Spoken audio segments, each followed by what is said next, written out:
Should we should introduce the guest first. Like, not that the only thing that makes this feel more like an asbestos garage is the fact that we've got a fly buzzing around. That won't leave. And there's nothing we can do. Yeah. There's nothing Let's play a game. If you can spot the fly, leave us a time code below. That's a good idea. When you saw him. Actually, maybe it's good. Maybe during the episode we can try, and I quite like flicking the fly. Yeah. Like, you can't do that on cameras. People will hate you. Really? You reckon? Do you reckon we'll get in trouble for that? Yeah. There'll be some PETA people out there like, do you think? Yeah, you can't hurt flies. I really try. Is. I really consciously try not to hurt things like that. Flies? It didn't look like it a minute ago. Yeah, but this is different. Swinging right hooks for the rafters, dude. Oh, I don't hurt flies. I take it He looked like Mike Tyson on a punch bag 5 seconds ago, and then we pressed the red button. I'm all like Goddy now. I'm like, yeah, all Buddhist and stuff. Yeah, Zen. I was just kicking the chickens around the garden before. Like you were trying to uppercut the fly a minute ago. And then the red button comes on, the gong, bong. I'm like leave the fly. Right, welcome to episode. Yeah, do it. There you go. Oh. 102, the Leogang episode. Leogang episode. What a race. What a race. But before we talk about the race, let's talk about some other things, and then we'll move into talking about the race. Yeah. Okay. Talking about the race is like something I want to be better at. Yep. Yes, okay, so I guess just to give people a bit of an idea where we're at, we're the day after we've just recorded the Lenser Hider episode. Yeah. The race hasn't happened yet. It will have been a great race. We're going to... No doubt.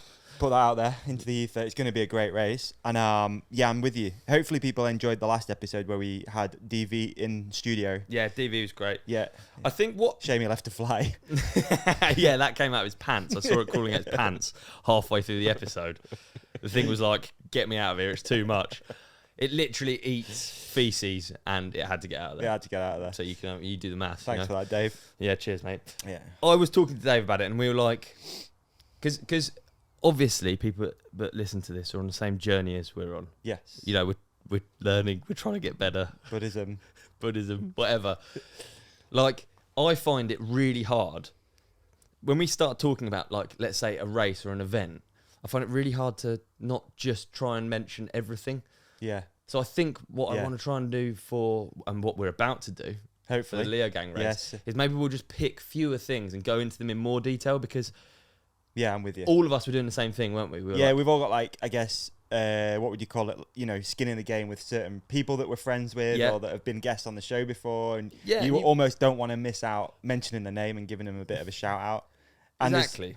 So many things happen that you can't not talk about them. But what is it? Jack of all trades, master of fuck all. Yeah. I'd rather like nail a few things Let's down. give it a go. Like, we'll give it a go. So that's what we're going to do for Leogang. But Dave's been killing it. Appreciate Dave. He was great on the last episode. He's doing actual journalism. He was reaching out to athletes, coming in with some real stuff, which is what I think people hopefully are going to need and want a little bit more of. And then we're going to have the regular episodes mixed in and obviously, Definitely. It was fun. Yeah, it was fun. So, we'll be meeting up with him in a minute. What have you been up to? What have I been up to? Because we haven't had a catch-up in actually a little while. You've been driving... we've had a lot of guests and... Yeah, we have actually. We have had a lot of guests, which is great. About just like...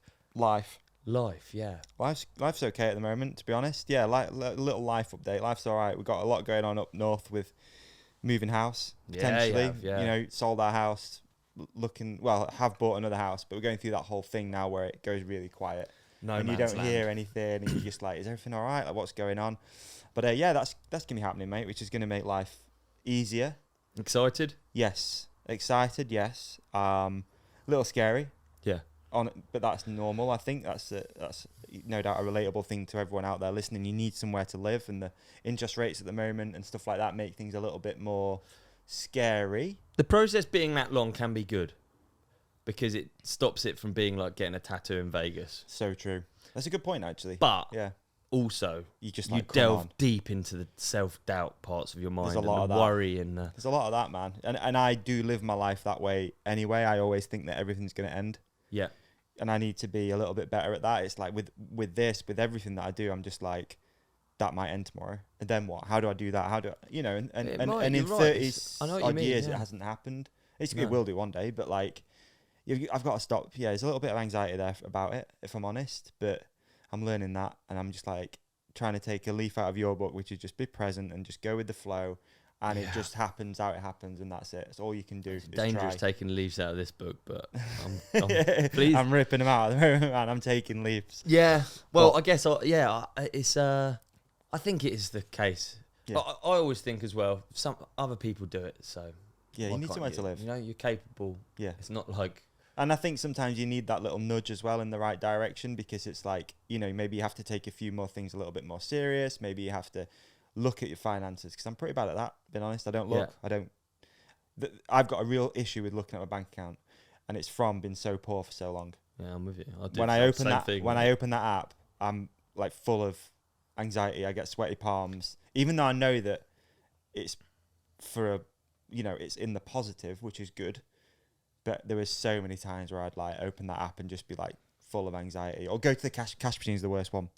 Walking up to a cash machine gives me sweaty palms, and I'm just like, is it going to give me the tenner? Is it going to give me the tenner? Do you remember cash machines being like, that used to be life, didn't it? I had a really embarrassing experience with that one. Say embarrassing, you shouldn't be embarrassed about it. But I had a friend, well, I do have a friend, Alex, and whenever we went out for a night out, you know, you go, this is the old school days, you go and you get your money out for your night out. Yeah. Maybe you're getting 20 quid, which back then was like big night out and a taxi home. About 40 and pints, a kebab. Wasn't it? Yeah. Especially the club we used to hang out at. Yeah. But what you do, you put your card in and you go to put the thing, and he'd always press the highest amount. You know, come over the shoulder like, boom, 100 quid. And it declined. Annoying. And I remember just being like, fuck. It's pretty desperate at this point. You know, I can only have 20 because there's only 25 in there. Yeah, and I remember, because at that point he was doing like a little bit better than me. And I remember just being like, oh, this is what it's come to. It's literally there's not enough money in there for someone to It's a horrible feeling, that. It's and the worst. It is the worst. I hate, like I spent years thinking, like feeling bad for not having a big number in there. There's a fine balance, because some of my best times in my life have been the poorest. Yeah. Traveling around, having nothing, barely having a pot to piss in, and you take everything so much more. You really appreciate everything a lot more. Like, you appreciate that meal if it's hard to pay for, sort of thing. You know. Do you remember those people on like cash machines? You'd be queuing up, and I never knew what they did. They'd be on them for like 10 minutes. What would they be doing? There's checking balances and it's crazy. Oh, is there a snake on it? I know what you mean. Like, is there like games on the cash? You stood behind them like, what are you doing? I haven't used cash machine for some time now, though. I haven't used it for a long time now, cash machine. Yeah, I ain't used it for a bit. I ain't used it for a while, actually. Weird, eh? Don't need to. So, yeah, that's been going on, mate. Moving house. Let me tell you my Motley Crue story real quick. The fact that you've got a Motley Crue story. I haven't got a Motley Crue story, but it's been on my notes for weeks now. And I just wanted to tell you the story, because it was kind of an interesting story. So, recently Motley Crue and Def Leppard played in Sheffield. Def Leppard historically Sheffield band. The drummer used to live not too far from us. Has he got one leg or something? One arm. One arm, one head. One arm. So he's got one arm. Anyway, so pretty big deal. They played at Bramall Lane, which is Sheffield United's football ground. Yeah. Huge deal, I guess. Motley Crue are arguably in my top 5 favourite bands of all time. Def Leppard aren't, I'll be honest with you. They're not even on it. But Motley Crue playing Sheffield, and I was like, I really want to go to this gig. Yeah. But the tickets were so expensive. I mean, they were charging for them, you know. It was 100 and... When I looked, apparently it changed a little bit, but when I looked, it was 160 quid to be at the back. It was £330 standing. That's what tickets cost, eh? For that gig, yeah. So expensive. But anyway, it got me thinking. I'm like, okay, well, Bramall Lane is an open-air stadium. It's a football field, so you're going to be able to hear it outside. So I made arrangements with my friend Alex, the one who used to play the prank on me. We'll just go out and hang out outside. We'll just go down, we'll cruise, we'll get some food. You can just hear it? Yeah, you just stand outside. Yeah, you see it, do you? Nah. We'll just go out and sit outside, like on one of the walls around the stadium, and just hang out. Catch the vibe tailgate. A little bit. Yeah. Basically, tailgate. And in my head it did work out really good. So we've gone down there, cruised down from mine, picked Alex up, drove into Sheffield. Let's go get some nice food. We went to a little supermarket called Osmond's, which is like it's sort of what would you call it? Bougie one, is it? No, opposite. trashy, but it's like Middle Eastern food. It's like weird foods that you don't get. Okay, yeah. So they do all like Foods the crazy of the world. Dr. Pepper. Yeah, they do all crazy Dr. Peppers, crazy sodas and stuff like that. Get a few beers, get a nice bit of food, go hang out on this little bit of grass, which we found. Nice. And we'll just listen to the gig. Yeah. So we're sat there eating our food, and I'm a firm believer, always have been, that there's always a way to get into a place. There's always an option, right? So I said to Alex, I was like, right, we're going to do a lap round. Let's just walk around the whole stadium. Yeah. Eyes on the floor. There will be a ticket on the floor. It's windy. There'll be a ticket on the floor. I love this game. So few people are up for this game. Oh, I love it. It's a favourite game. So, and I've got into a few places doing this as well in like time. So anyway, I'm like, right, we'll do a lap. Eyes on the floor. What a scavenger, man. Eyes on the entrances. There will be an option to get into this gig. Yeah. 100%. So he's like, he's not really into it. He's like, yeah, whatever, dude. We'll go around. We'll have a little cruise. No more than 5 minutes later, I walk past the pub. Boom. I spot a ticket on the floor, right? So I seen it, walked past, just picked it up, whatever, just picked it up, carried on walking, and he's looking at me like, I'm like, yeah, I got one, dude, I got one, I'm in, right? So anyway, so I've got this ticket. So fun. I look at the ticket, and it's like £180 ticket, but I instantly feel guilty because I've got a ticket, he doesn't have a ticket, so I feel guilty. I also feel guilty because the person who has lost a ticket isn't going, right? Yeah. So I feel guilty. I've got a mix of emotions. I'm like, I can go to the gig. I don't want to leave my friend. God comes back from the bar on crutches. Yeah, exactly. Yeah, yeah. And I've got his ticket. So I'm like, okay, let's carry on walking round, see if we see another ticket. If not, we make a decision when we get to the gate where it is, which was around the opposite side of the stadium. We get to the opposite side of the stadium, and Alex was very kindly said, look, just see if it works. Then we'll know. Just see if it works. I was like, okay, let me just go in if it works, and I'll come back out. Can you get a ticket from inside? You could still buy tickets on the door. Ah, okay. They were expensive. Right. They were expensive. So I go over. I've got my backpack on with a Camelback. No one asks any questions. I just beep in. I'm like, fuck, I'm in the gig. So I went in. Didn't go to this ticket, obviously, where it said. Yeah, because that would be really creepy. Just with a family. Yeah, I'm like, oh yeah. Missing bloke on crutches. Dad's not there. Dad's not there, he's on crutches. He stood outside. Just like, fishing around for a ticket. So I went in, I sat down, I watched 3 songs. Yeah. 3 of my favourite Motley Crue songs. Nice. Sounded like shit, it was awful. It wasn't good. Like, it didn't sound great. What, the sound or the sound? They're old? Kick, yeah, both. I think it's a mix of everything. Like it was just too loud. You couldn't really hear the singy person. They go to 11, don't they? They go to 11. Yeah. So it's just all kickback from drums, and it was echoing round. It didn't sound great. So anyway, I'm like, right, my friend's outside. I'm not leaving him. I'm going back out. Yeah. I've had my fun. So anyway, but on the way out, I'm like, if I go and hand this ticket in, because I feel guilty that I've got this person's ticket, maybe I can barter and get 2 more tickets out of sort of honesty, right? So I've gone to the ticket place, and there's a guy stood there who looks like he's out of the band. He's like a full rock dude. Yeah. And I said, look, mate, I found a ticket on the floor outside. I feel really guilty that I've got this ticket. I really don't like that I've got this ticket. There's someone not in there that should be in there. I said, I have been in, but here's what I want to do. I want to give you this ticket, and in return, I want 2 tickets for myself, for me and my friend. And the guy looks at me, starts laughing, and I'm like, he goes, mate, whoever's lost that ticket, if they've got the reference number, we've printed them a new one. They're already inside. Okay.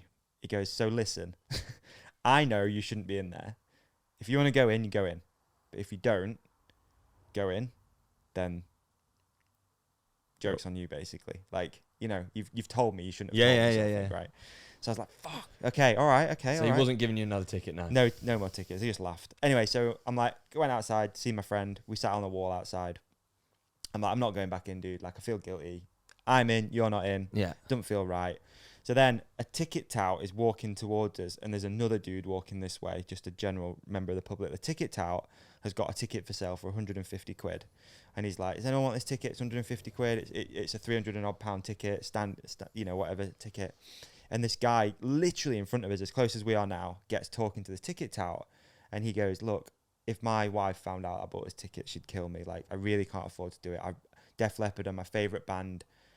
I really want to see him. And he's like, and ahhing about it. He's like, will you take 120? And the guy's like, nah, So £150. 120 and a hand job. Yeah. Was he like, he was desperate, the guy wanted to. He'll do anything. He would. Anything to get in. So anyway, obviously I was like, I'm going to have to give him this ticket. It only feels right. So the ticket tout goes in the opposite direction. So he didn't get his deal. So no, it all like, happened naturally. He was like, oh, I can't, mate. I can't do 150. I can't do it. My wife will kill me. So the ticket tout's like, okay, cool. Carries on walking. And I went over to the guy and I was like, here you go, man. Ticket for you. Go have yourself a time. All I need in return. No. How badly do you see want those this ticket? dumpsters over there? All I need in return. How badly? Oh, well done. So dude. it felt really nice, yeah. like in a way that, you know, I found the ticket and then this guy was really thankful. Like, oh, that's really good. thankful to the point he actually somehow found me on Instagram and sent me a message saying how much of a good night he had. How did he find you on Instagram? I've absolutely no idea. I've How still to this bizarre. day have no clue how he found me on Instagram. I should ask him actually, but I was just like, oh man, thank you. Yeah, it's all right, no problem. Hope you had a good Wow. night. Oh, wicked. Well, good. So yeah, well done. there you go. Yeah, it just felt nice. That was my Motley Crue story. It's nice just to do something for someone who wanted it more than me. Yeah, too right. And then me and my friend, we just hung out outside, listened. And then, to be honest, we went home before Motley Crue, Def Leppard. there you go. So we're done. So yeah. Do you always do that in Told you it was a car boring parks? story. No, it's a good story. What? Do you, in car parks, do you always do you always find the dumpster? No. Do you always, if you still have time left on it, you give it to people that want on their way to the machine? Yeah. Feels really like disproportionately good, doesn't it? Yeah, it does. Because you're realistically saving them what? £1. Yeah. But like Same a with the quid, it's shopping always a trolley. quid. I always yeah. leave my pound in and give it someone. Do you? Yeah. That's a bit, I don't know why I do that. I just, it just, Feels you know, you good, see doesn't an it? older person coming over to get the thing. I'm like, here you go, mate. Trolley for you, it's already done. And they'd be like, well, here's your pound. I'm like, nah, it's good. There's It's only something a in pound, that. but Doing good things, there's something in it Always that is like, makes you feel a little bit better. oh, it does. Big time. Even Yeah. if you're feeling like crap. Get a lot of shopping for £1 in Aldi too. Yeah. They got an extra pound to Through spend. that, yeah. They're gonna get a lot. A big You get bag all of sorts from the potatoes. middle of that, yeah. You get all sorts from the middle. Out with a tool set. Volleyball net and a Ryobi spanner set, yeah. No, it does feel good, doesn't it? Yeah, I always sort of feel like I should do it more, but I don't come into contact with humans enough in my everyday That's life. fair. That's fair. I don't know. I actually don't. no. I wish I could. Have you ever done the pay it forward thing when you go through a drive-through, where you pay for the person behind you? Ah, no, I haven't. No. I've put money behind a coffee shop before. Nice. Look at us just trying to get. Listen to us. Pathetic in a garage. Do you know what I did the other day? It was What have you fucking done that's better than pathetic. me? Mate, I was in Marseille and I Yeah. crossed the road and a homeless dude. Bought him an house. He said something to me, but he didn't look homeless. Oh. And he said something as I was walking in, and I said, "Pardon, je ne comprend," whatever. I said I didn't understand. Yeah. In English, sorry, I don't understand, mate. And then I walked off, and he said something. It sounded, because I didn't understand it. It sounded like back chat. Okay. And how I am pathetic. But as soon as he said it, I was just like I wasn't like aggressive, but I walked up to him like, mate, sorry, I don't understand. What did you say? You know, I wasn't like confrontational, but Yeah. I don't like people. I don't know. That is really pathetic. I've just revealed myself as pathetic. He just looked like a guy. That's all I mean. Okay. He didn't look homeless. And then he was like, "Can you spare any change?" And I was like, "Oh no, Oh no. I've just sort of like, Yeah. Tried to have beef with him. it wasn't. I've made it sound like I did. I'll show you what it was like. It was like, sorry, sir, I don't understand. Go in the shop. You said another thing, Right. and it was like, sorry, mate. What did you say? I don't understand. Okay. And then Then that you was what said- it was like. So it was a bit like, you know, Yeah. a tiny bit confrontational, but not much. But not really. Anyway, I bought him loads of food. Oh. Loads of food. Went back out the door. He wasn't there anymore. I've So done I had that to a few walk all times. this food back to the That's- Airbnb, and I didn't eat it, and it went in the bin. Mate, I've had that recently too, outside what a a supermarket. loser. I know, I've had that. I'm like, because I'll rather than give them money, I'll do the same thing. I'll Yeah. just be like, oh, can I just get you anything? I'm inside. And the guy was like, yeah, can I get a hot chocolate? I was like, yeah, of course you can. Go to the petrol station, buy fuel, hot chocolate. He'd come out and he's not there. I'm like, now I've got a hot chocolate and it's like 25 degrees. Yeah. What am I doing with the hot chocolate? The guy just got back in his car and drove off. Just gone. Yeah, nice hot chocolate though. Yeah. So, So yeah. I felt like a real loser then. That's funny. So Yeah. that's all I've been doing, man. It's there's a lot going on, but Oh, it's as far as exciting. life updates go, that's it. Trying to ride as much as I can at the moment. I'm trying to Good. get back up to some sort of fitness on the regular bike. I've been doing Nice. a lot of e-biking through winter, Yeah. and now I've been going on the regular, on the norm. Still in the gym? Still in the gym. Nice. Yeah. Still, I feel a bit of a plateau at the moment, but yeah, still in the gym as much as I can be. But yeah, trying to get out on the normal bike a little bit, which is a grind when you've not been riding it much. Yeah. It is. It really is. Like, it's felt... There's been a few rides where I've really bonked, to be honest. I really tail off ebbing in the summer. Yeah. It's harder in the summer, isn't it? Yeah. For some reason, you don't, like, I don't know if everyone... I enjoy sweating as well. Like, I enjoy that Yeah. feeling of a ride where you know, kind of tired and, you know, really working at it. But it's just my legs have just been going to, like, jelly after not very far. I'm like, So not cardio, like... fine. Feel absolutely fine. My legs just, like, go really interesting. full of lactic acid and just have nothing in them. You've But been squatting big weights? nah, don't really do squats. There you go. Don't There do we- 'em. I who feel like knows? it's too hard on your back. Who knows? Just doing it. Just do it more. That's what it is, isn't it? It's just Bike like I more. just need to be more biking more. Yeah. So I'm gonna leave here today. I think I'm gonna try and stop somewhere. I might stop at like Woburn or something. Have a cruise. Oh, that'll be good, yeah. Yeah, just have a little float around. How you finding the drive? We get a lot of questions for it, don't we? How you finding the drive? Drive's to tough. Surrey? It is Drive's tough, isn't it? man. If anyone's got any better options out there, Yeah. maybe a private plane, helicopter I can borrow every now and again. You never know with this thing. But it is what it is. Like, I just need to there's a few things I just need to refine. I feel like down here now we're getting pretty refined. Like, we're on it, aren't we? We're coming in, we're like, boom, we're recording, we're editing quick. It's just like that for me is like the gnarliest bit at the moment. I wish there was a better train. Yeah, I do. Train's tough. Like the commute, right? It's just exhausting driving. Yeah. Not exhausting. What is it? No, it's like? not exhausting. But there's something about it that makes especially when it it's tougher, hot. isn't it? Like, you know, again, that's something I just need to refine. I think I need to invest maybe in a better vehicle. Unfortunately, there's nothing in our family at the moment that's worth having. Yeah. But maybe, you know, just been a little bit more comfy having the like AC. I found out we've not really needed to use it yet, but like AC in the van doesn't work. Yeah. And driving down when it was like 31, 31.5, 32 on the motorway So was it's 3 to 4 hours in that. It's tough, yeah. Yeah. It is what it is. Wonder what people's Hey, longest I'm in commutes it. are. Yeah, I'd love true. to know. What's your longest commute been? Like daily, let's say for a week. I mean, when I was on the road doing like that sales stuff was a lot. I was out and about.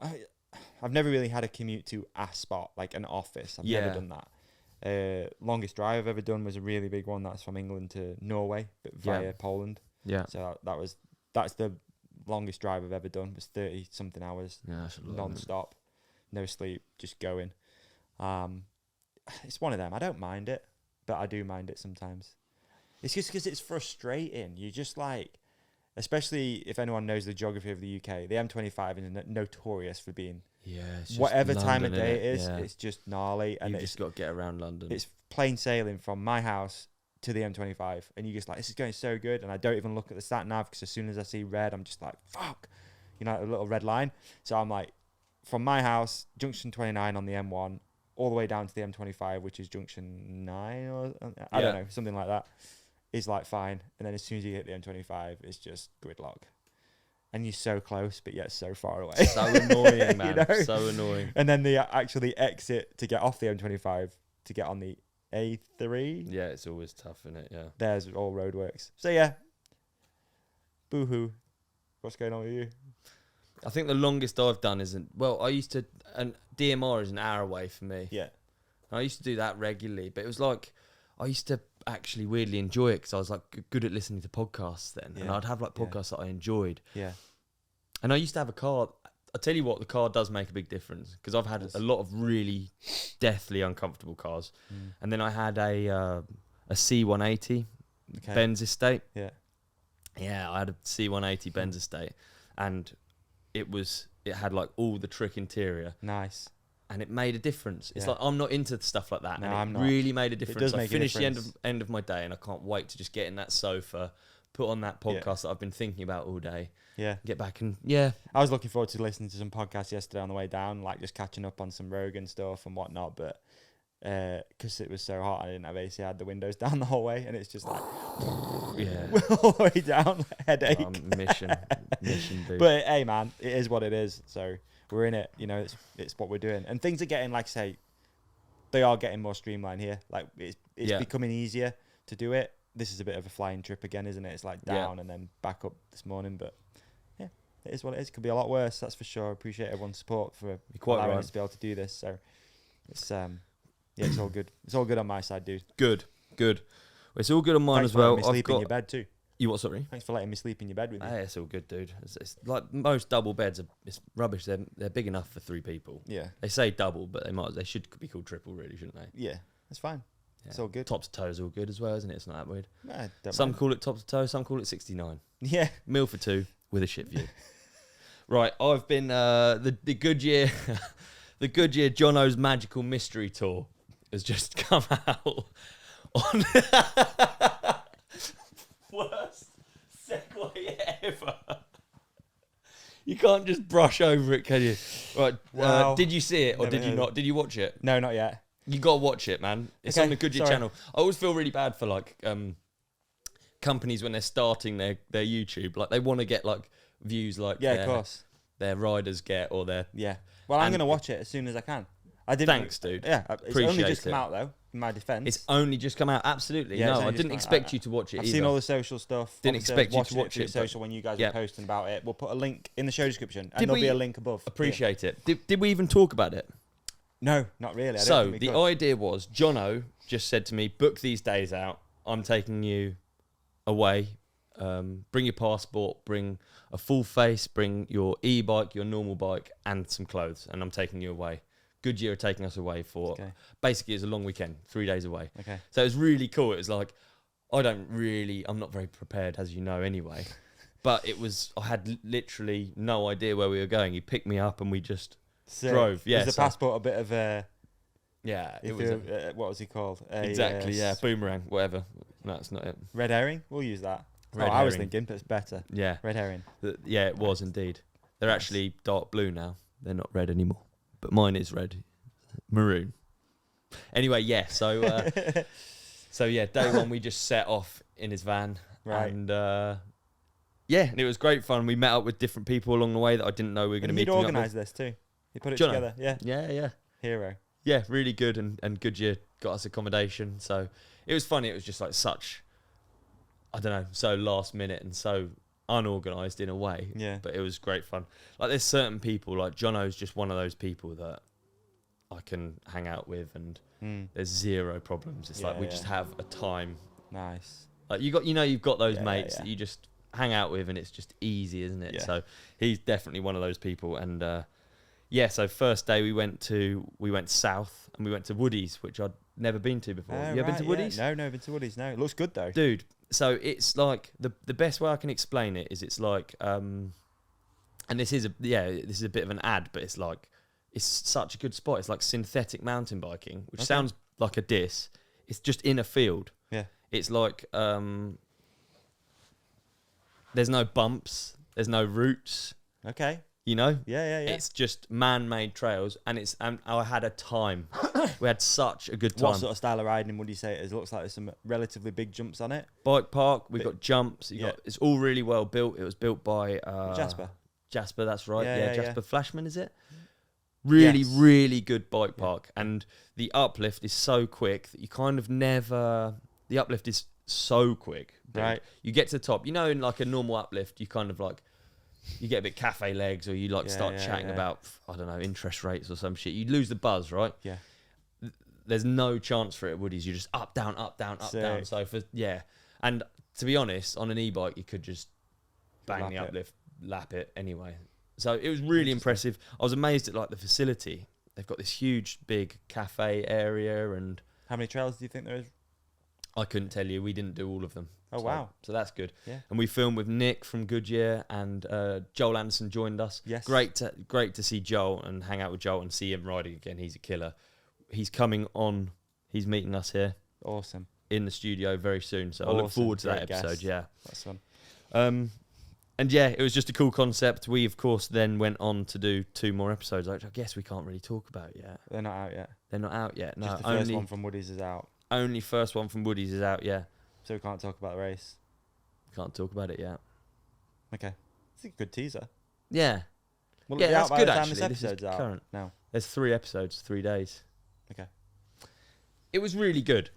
It was really good. Will that be out by the time this is out? No. I don't know. Let's I not- don't. let's I have not no chance it, let's idea. not chance it. I think it could well be. Yeah. Should we talk about it anyway as a teaser? Yeah, just tease it up. So yeah, because we don't have to didn't talk know about... you were going to a race. Okay, so I finished at Woody's.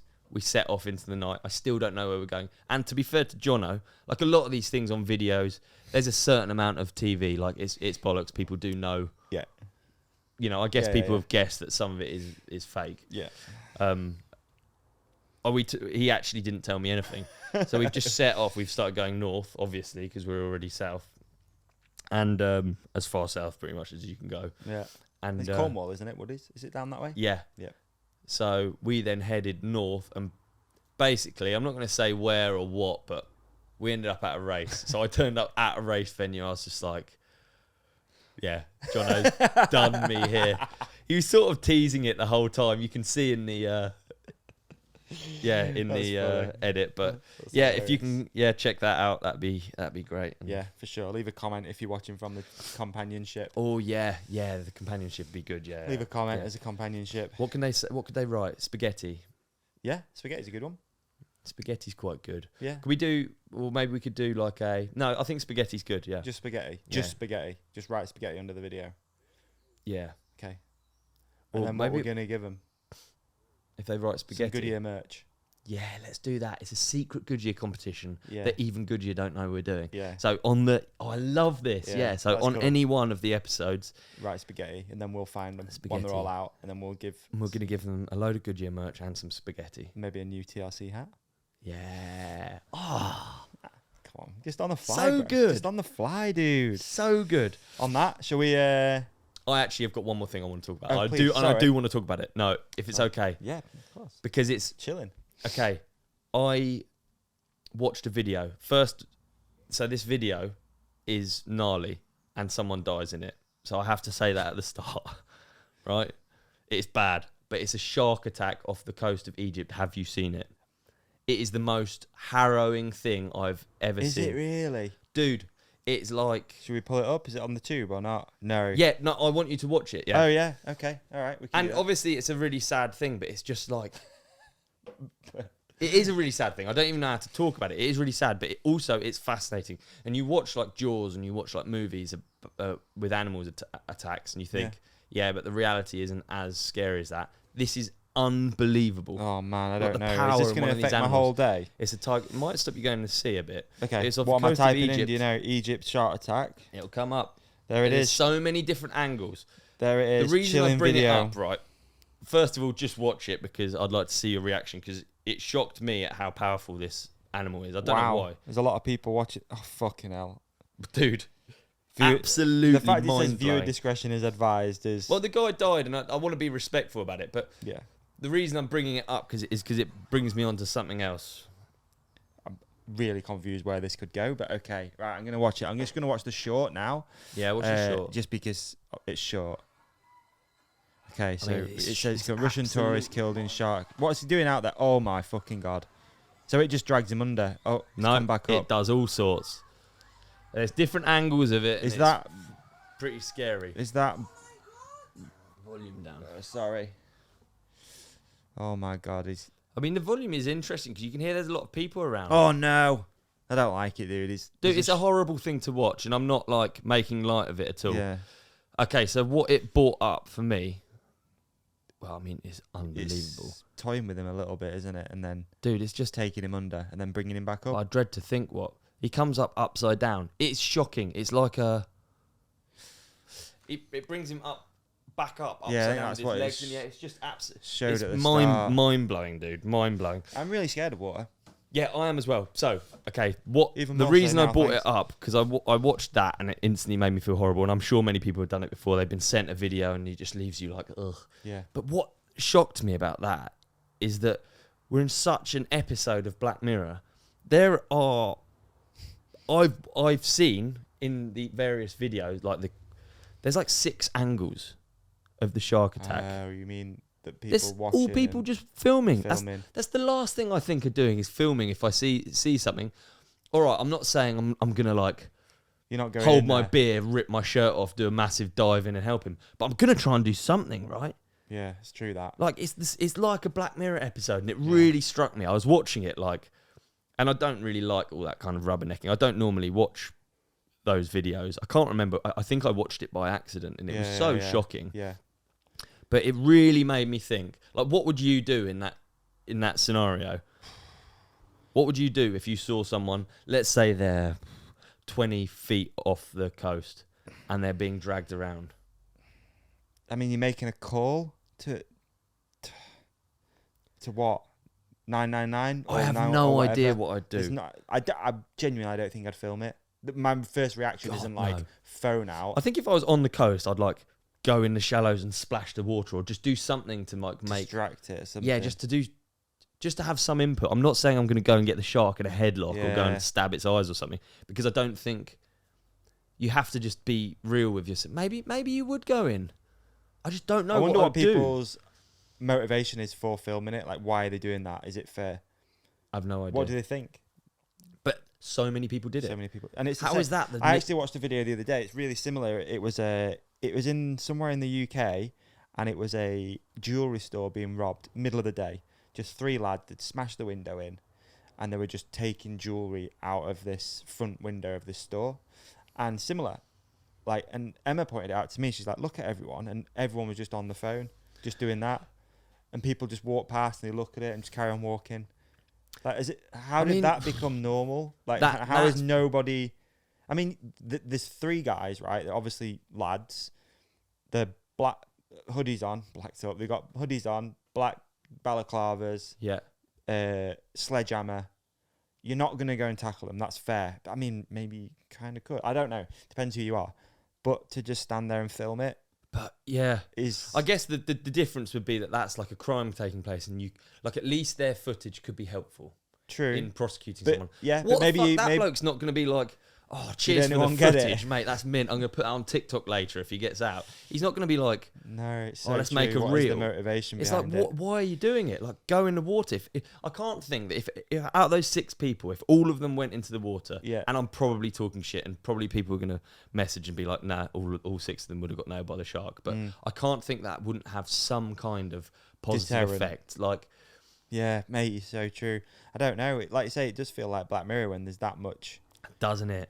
Weird. That many angles of one thing happening. It kind of makes you realise everyone's carrying around this device that can just film anything and broadcast anything. That's the weirdest thing to everybody else in the world. Like, you ever found yourself in a situation and you weren't sure how you'd react in? You know, I've got a good example of it for myself, actually. Me and Papa John. Go for it. Shall I give you the example first? I can't think of one off the top of my head. Yeah, have a think. So we were in a high street walking along in Guildford, and a bloke was running along, and he had some garms under his arm, and a security guy was chasing him. We saw him a mile off, and he was running straight towards us, and we were like, fucking hell, he's being chased by a security guard because he's nicked those clothes. And like, in the moment, both of us, we didn't like talk about it or anything, but we like kind of, there was nothing cool about it. It was like awkward. We like sort of grabbed him and sort of like there was no like punches swung or anything, or there was no violence, but we just sort of like held onto his like clothes, 2 of us. Yeah. And then the security guard caught up and got him. Wow. And honestly, I actually just felt bad. I was just like, fuck, I did that automatically because I knew it was like, in theory, the right thing to do. Yeah. You don't know what that guy's situation is, No, and I wouldn't necessarily snitch on someone if I saw them stealing, or maybe I would. It's weird. You don't. The thing is, you can't judge because you don't know what you do until then. But I can tell you, if I saw someone being attacked by a shark, I wouldn't get out my phone, switch it to slow mo, fucking zoom in. I don't think I'd do that either. That was the only one I've got. I wouldn't put it past me to freeze up. I don't like violence. I don't like violence. Don't like confrontation. The most recent one I can think of where I was a little bit like, I wouldn't say scared, but like on defense, was we came out. I went to see a gig recently in London. Went to see my favorite hip hop band, Atmosphere, and we came out and there was a lot of people stood outside that obviously hadn't gone to the gig, and they were just trying to like. The thing is with London, I always feel like there's a hustle. Yeah. Someone's trying to hustle you somewhere, right? We came out the gig.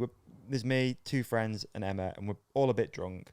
You know, we're not wasted, but like, you know, there's a little bit in you. And one of these guys started talking to Emma, which is fine. Obviously, she's chatting back and blah, blah, blah, blah. But then you ever just felt the tone change? And it's like, this is getting weird.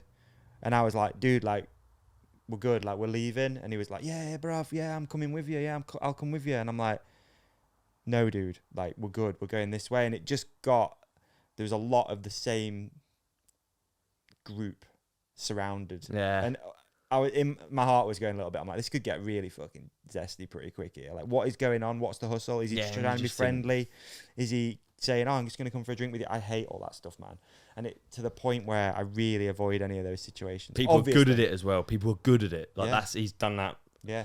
How many Fridays he spent doing that what's stuff? What's the hustle? Where are we going? What's he trying to get? There is something. Yeah. There's something. There is something. Well, maybe not, but yeah, you'd like to think. Sometimes not, but a lot of the time, man. If your spidey senses go, I like to think I've got good spidey senses. I actually am very cautious. For someone who's not that cautious in other aspects of life, I'm super cautious of those things. Yeah, I am. Really notice, feel like someone's... I'd like to think I'm a pretty good, like... Sleep with one eye open Not a judge of character, but I know, like, something's off. Yeah, you know. You do know. It. You do. Yeah, you're right. There we go. Right. Well, shall we? We've talked enough now. Shall we go to what you were trying to get us over to now, which is the race, Leogang bike chat. Get ready for some. What would you call it? Race breakdown with delays, with technical issues. Yeah, Riverside. Yeah, we're back. We're back on the Skype calls. Enjoy. No, it's gonna work fine. It's gonna work fine. All right, over to that. This advert is mega easy. Yeah. One of the easiest. It really is. It really is. And it has been for a long time. They've been a long-term supporter of the podcast. They've been with the podcast for over 6 years, I think. And a long-term supporter of my bikes. That's right. It works. They're back with a Hydro Shot, but it's better than ever. It's actually, I believe, twice as powerful. Yep, twice as powerful, man. They've upped it, doubled it. Dude, that's the only spec I know. I know you've got a load more. Mm-hmm. Yeah, I can go through them if you want. I'd really like it if you went through them because I feel like all I know is that it's double as powerful. Yeah, no problem. I can hit you with some specs, man. Please. You know, all right, so the new Works Hydro Shot has got a 2.0 motor and negative charge pump, which generates pressure of up to 56 bars. That's Again, a lot. Doubled it. 220 litres of water flow. It's got an engineered IPX5 waterproof battery case, which provides extra safety and convenience in use. The spray patterns go from 0 degrees, 15 degrees, 25 degrees, or 40 degrees. Again, depends what you want. Sometimes you want pinpoint accuracy. Sometimes you want to water the garden. You go 40 degree. You don't want to blow out your bearings on your bike. That's the thing about this stuff, man. It's really good because it's not too powerful. It's just right. It's just enough. All right. Yeah. It comes with the 6 meter suction hose. Again, like you just mentioned. Okay, you can get your suction hose, dip it in a water source. It can be a bucket, it can sink, it can be bathtub, it can be river, lock. A lock. Any large body of water, to be honest. The sea might be a bit salty. Bit salty for it. Yeah, true, man. But yeah, if you're not near a water source, you can, if you are near a water source, you can take the Hydro Shot out, put your hose in, clean your bike off. Perfect at the bottom of the trail centre or something. Exactly that. It works as well from the water source as it does from mains pressure. Yeah. Fantastic that is. It does. All right, so if you want to get yourself a Works Hydro Shot, thankfully, the guys at Works have come through with an offer code, which we've never had before. We can offer the companionship a discount. Yeah, crazy, mate. Honestly, the amount of messages over the years of like, can I get a deal on it? And we couldn't help them out, but thankfully now we can. So if you head to uk.works.com and enter the code, the Ride Companion. What is it? Capitals, right? Capital No spaces, right? No spaces. The Ride Companion. Yep, that's going to get you a whopping 15% off. But what? Not just the Hydro Shot, mate. You can get 15% off anything on store. So maybe you want a new drill, strimmer, lawnmower, impact driver. What do you need? Head to Works Hydro Shot. You can use the power share system too. So in theory, you could just get one battery, swap it between all the various devices, and you're up and running. So yeah, there you go. uk.works.com. Enter the code The Ride Companion. It's going to get you 15% off. Thanks, anything Works. and everything on site. Thanks, Works. Round of applause. Round of applause for the ad read as well. Decent. That was good. Yeah. We're back.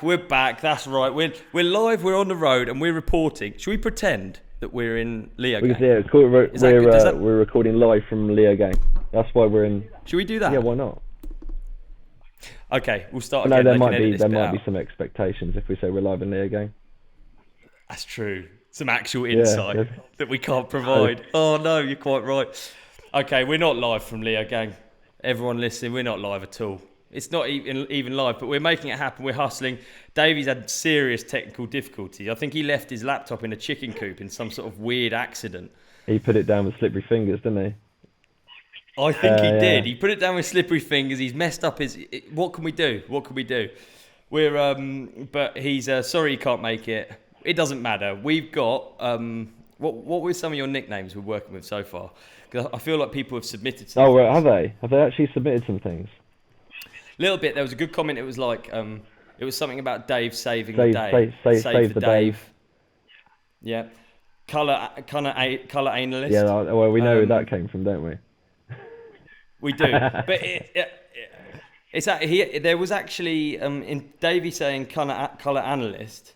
I think it is actually colour commentator, and it is actually a real thing. So he was I looked right it up. in a way. It is a real thing. It's someone who, is an expert or has an expert opinion on the sport. Isn't there something like that? Dude, there you go. So let's go with that. Let's go with it. That's solid. There we go. I was ripping him for it, but he actually did a good job. Heard. Hey, that was a good race. I thoroughly enjoyed it. I personally watched it out here in German, so I picked up on very few. Do you know what? It highlighted to me the importance of the commentary role and how much information they have to put across, because in German, obviously I can only pick up on a few words, and it makes you realise how much the kind of experience of watching the race is lessened. Yeah, well, I was going to say, are they the same commentators, or is there like a is it transcribed? How does it work in another country? They have separate commentators. It's all live. Yeah, I was with German. Obviously, I'm in Germany at the moment. I'm in Asbach at a Focus event, and I was with all of my Focus homies. So they were like giving me bits of information. They were filling in the important stuff. Yeah, exactly. But there was, I think, I mean, what can you do? It's a difficult job, and it's live, and it's on the go, and it does make the broadcast much more exciting. Yeah. It does. When you can understand it, it does. Like when I was still excited because I'm a super fan, but it did make me think about kind of the importance of it. It was interesting. Yeah, it's good to have the hype in it. Absolutely, yeah. Right, so have you got some points? Well, first of all, let's do some housekeeping. The first points to address really, I think, is the fact that we're missing some names. We've had an announcement in a week, haven't we? Announcement in a week. Amaroy is out until further notice. So they was all good to ride. Went to the doctors at the hospital for a checkup, and they found a C5 break. So and he had surgery apparently pretty promptly after that, and he's all good, but it's now recovery time. So, God, it's so terrifying. I guess if he had surgery, that means it was not stable, which means whereas Ben Cathro had something, didn't he? But his was a stable one. An unstable C5 break, which he was oblivious. He went to the hospital to get checked out to ride, thinking he was good to go, and they found it then. Imagine how many muscles he's got holding together. He's got a fairly big neck, hasn't he? He's got a big neck. Yeah. So. He has. It's interesting, isn't it? Because it makes you think about I mean, what would a couch potato? What would happen to a couch potato in that same crash? If you could they'd probably be dead, wouldn't they? Realistically, all joking. It's a wild thought. All joking. So you go back was it a couple of years ago when Brooke did his back, and I remember watching that. There's like a Red Bull documentary on that, wasn't there? I think, and they did say one of the major factors of that is the fact that Brooke's so strong. They actually saved him to a point. Yeah, well, I mean, he's a the bulldog. Yeah. I think there's also the point that to exert those forces and get those injuries, you've probably got to be in a certain shape anyway. Like you've got to be pretty strong to even propel yourself into the ground at that pace. I didn't see any footage of the crash. I don't know if there is any. No, I've not seen any. No, I think it was just a strange out of tapes over the bar or something. I don't think it was anything particular. I mean, for all intents and purposes, it wasn't reported that he'd had a huge incident. It was just reported as a practice crash. So it's interesting. I'd like to hear your thoughts. So last year, I believe it was Val de Sol, an upcoming race in this calendar, and I remember there being a conversation about how many people are getting injured now, how many front runners, whether that whether there's changes to minimise that, and I kind of just think there isn't. Like, the level of the sport at the minute now is so high. Yeah, but I think, well, part of that, you do listen to some of the stuff and you think, like, I think Bernard said on a recent podcast as well, and I think Brendan was leading towards it when he's mentioned before about the bike park sections of the track now, they encourage that speed, don't they? So, and it's not that the skill, no way is the skill side of the sport gone. It's just now it's just a high speed and the skill. Yeah. Whereas, and the tracks are not changing as such. They're the same tracks year in, year out. There's variations to them. But fundamentally they are, like Leogang this week. So the woods was dry, but fundamentally there's a few tweaks in the track, but fundamentally it's the same track that's been raced for the last 3 years. Yeah. So yeah, the speeds and the rider, they know the track already. They're getting up to speed very quick. Especially the wood's been dry this year as well. The speeds are much higher. Also, I think a few people have mentioned, does the sport stay that way, or does the sport go back to fresh tracks or fresher tracks that vary more? They slow, and by default, then they slow the speed down. Is it? So what I'm getting at here is it the speeds of the tracks, or is it the fact that they've ridden them over again? So it's the speed. So it's not the skill thing. So but if you slow them down, you get a new bit of track. Is that going to is it going to pull the average speed down and stop these injuries happening? Yeah. So what you're saying is, it's kind of like, in a simple way, and a really bad way to explain it over an audio platform, is if we've got an S shape to our audio listeners, if the S shape is pulled out, like our current tracks, or if the S shape is pulled in, you get the world's fastest hitting the turns as hard as they can at 15 miles an hour over the world's fastest hitting the turns at 40 miles an hour. Is that essentially what we're saying? Yeah, I think so. Yeah. And by the tracks being fresher, and they're going to break down more, which is going to slow the speeds down as well. The lines will change rather than just being who's the fastest guy on the main line. I know there was, I'm not saying there's no line variation, but fundamentally, you go back to like Schladming and things like that years ago, where people are picking lines. The average speed of the sport has massively gone up. Yeah. I think because we've talked about it before, and I'm pretty much the Michael Jordan of analogies. It kind of is the same. The feeling we're talking about, and I can't really comment on this because I've not had the feeling I'm going to refer to. But is Isle of Man TT versus Dave in the woods in the Surrey Hills? Does Dave get the same feeling as Mr. McGuinness or whatever his name is on the Isle of Man TT? When Dave nearly hits a tree in Surrey Hills, I reckon does he get the same feeling as an Isle of Man TT rider clipping a curb? I still reckon. I don't know. I mean, it's impossible unless you do it yourself, isn't it? But you can still slow that speed down. I think. Like, say the world's fastest riders are hitting a turn at 20 mile an hour rather than 40, but they're still hitting it at 20 mile an hour, whereas you or I be hitting it at 10. So you can still appreciate the skill level and appreciate that they're still the world's best at that, but you potentially can do it at a speed at which, if something does go wrong, they're not, you're not going to lose the top 10 for the season. Yeah, absolutely, and that is the worry, because we've got a list of other riders that are out now. Obviously, we've got Aaron Gwynn, who's a big one. Yeah. So Gwynn's out, Wynn's out. Wynn's out. Big up, yeah, Wynn. Amaroy was obviously, we're discussing that now. He was suspected to be back. He's now out. And Gwynn and Amaroy, for the sake of the overall, they were main contenders. They were up there, weren't they? They were names in the mix. Yeah, I mean, Gwynn's on the up. At the end of last season, it felt like we were seeing more of him and stuff. It was like, yeah, totally. Yeah. What was it? Who was there? Anyone else on the injury list? One of the Mayer Smith out, but not anyone else that I'm aware of since last week. I mean, all of that damage was done last week. We didn't lose anyone this week, did we? No. I'm just checking. I don't think we did. I mean, no.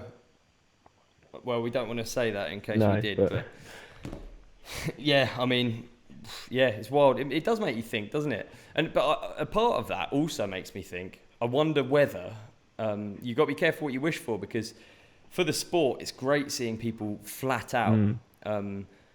And, you know, even from me filming silly Instagram clips, a corner that I feel mint on that is 12 miles an hour fast never looks as good as when I'm bombing down a part of a track that's maybe less interesting. Yeah, I know what you're saying. I know what you're saying. So, and that drone, the drone footage on the motorway section. I mean, you whether you ride bikes or not, you can appreciate the speed there. So it comes across, doesn't it? Whereas, you know, the people who are like core and into it, they might, you know, they're riding a steep route section. You or I'd be like, that's super technical. They're riding that fast. But Joe Public, who's you're trying to attract to the sport, they'll just look and be like, why are they riding that so slow? They don't appreciate the finer details as such. So yeah, I know. It's a double-edged sword, isn't it? I guess in an ideal world, you would have tracks and how they are. You would have the sport itself is based on these tracks, and if you have the tracks being decided on by live television, it's going to be a different result to the tracks being decided on by the riders. Yeah. So I'm not saying I know. But is there a case you get there? You get the mix. Is it with all things? Is the compromise the answer? And your high speed sections are relatively safer sections, like the motorway section. The motorways at the end of tracks. I mean, we did see some mistakes being made, but they weren't mistakes that were going to involve giant crashes. Like we saw. Let's talk about some of the mistakes actually, because one of the mistakes you could argue lost the race in the men's final. Am I jumping the gun here, Dave? Have we got more to talk about in the semis? Should we go back? Let's address the semis, because that really did. I think from points wise as well, that really mixed things up, didn't it? The weather coming in. That's right. There was so panic. Talk us through what happened. What happened in the semis? So we had coming off the back of the junior final. Halfway through the junior final, the rain came down, and fundamentally it was like an initial shower, initial heavy shower, which actually caused, I don't know if you watched the semis, but they basically stopped the feed, and then actually the pointy end, for want of a better way of saying it, of the junior race was not broadcast. Some lovely drone shots of the surrounding area. Lovely repetitive drone shots of the surrounding areas. Yeah. Yeah, absolutely. And then I think that then followed obviously on into the semis. And there was obviously a bit of a panic, so I think the rain came in, the track opened back up, was riding again. And then I think a lot of people were left trying to work out whether they should switch to muds, whether the track was good. Because the track up to that point had been incredibly dry. Whether the rain was going to have that much of an effect. Whether it would just absorb the moisture and actually be possibly even slightly grippier for it. It looks hard packed. I know it's hard to comment from our armchairs, but it looks hard packed, and it looks like you add rain and it becomes pretty hard to ride at the same speed. But it was interesting. I saw something where Troy, on one of Troy's podcasts, he ended up leaving a dry tyre on the front and putting a shorty on the back. Whereas I think Bren did the opposite. He went for a cut spike on the front and left the dry on the back. So yeah, you get all these sort of mixes. You know, it's all, no one was really knowing what to do at that point. Yeah. Especially when it's changing, I guess. Yeah, it's really and then hard. we saw that in the sort of the qualifying results, didn't we? Yeah, absolutely. Yeah, I was actually. I know we're bang on. Obviously, we're going to talk about Bren because he's our mate, but I was gutted for him. He showed some pace and. Yeah, I think he washed out on the line, didn't he? Washed out and then ran wide in a section that was, clearly the wrong line. But I don't think. I think the choice was removed from him by the line previous. Yeah, cool to see though. Cool to see he's up there, and he would have made. You look at his splits up to that point, and to be fair, after he's not. Yeah, he's getting there. He's getting there. Yeah, it's good. It's good. Sam Hill in. I was happy to see that. Sam Hill in. Yeah. Like you say, I think last week we were expecting him to be around, hopefully qualifying. But yeah, I mean, again, to get to that next 30 is another level again. But yeah, it's good to see him getting there, and hopefully he's building speed. If he's in it for the season, hopefully he'll get into the main event, get in the mix. No doubt. How rad would that be? So we got like drama in the semis. It makes you think.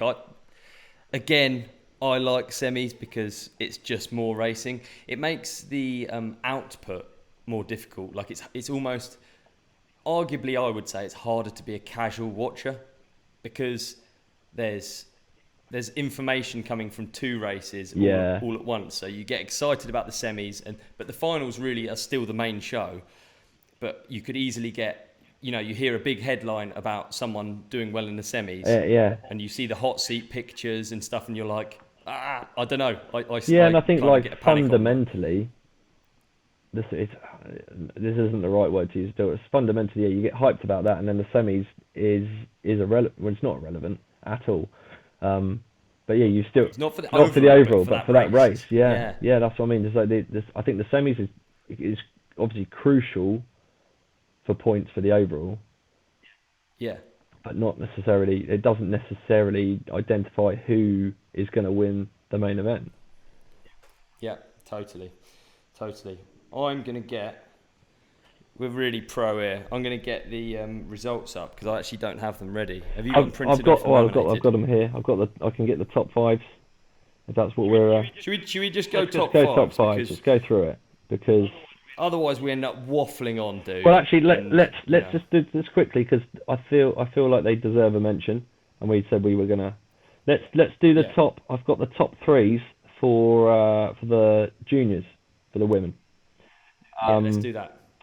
So, and forgive my pronunciation of some of these names, but we had Lisa Buludu. Yeah, I mean that's definitely not a name. Not how you say it. It was a good attempt though. I like it. Yeah. Buludu. But she absolutely she was on pace, but she absolutely destroyed it in the woods. She was so quick. Yeah, that's where she won that race, in that woods section. So she came first in the junior women's. Then we had Rebecca Cahan in second, so UK in second place. And then Riley Miller in third for the USA. Mate, it's so cool that they're getting TV time because, this is how, like, as the season goes on, we'll end up remembering names and stuff. And but that's why I thought, really. That's why I thought we'd get the names. We'd get the names now because I think it'd be good to follow. Like we were saying last week, everyone had heard of Jordan and Jackson. They were like, even despite them not having TV time, they were getting the results and they were becoming the household names.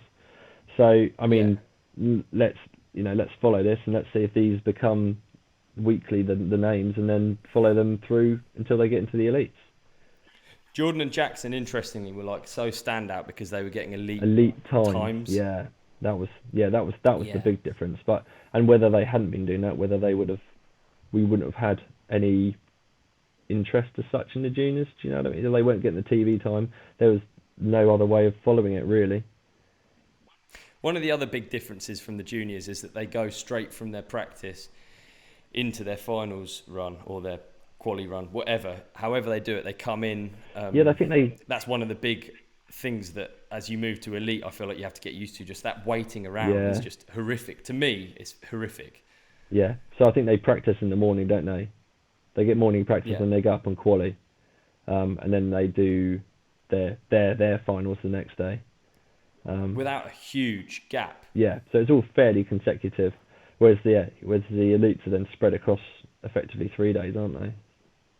That huge gap requires you to be a good racer, I think, and track changes and stuff like that alone. And adapting, that alone would do my head in.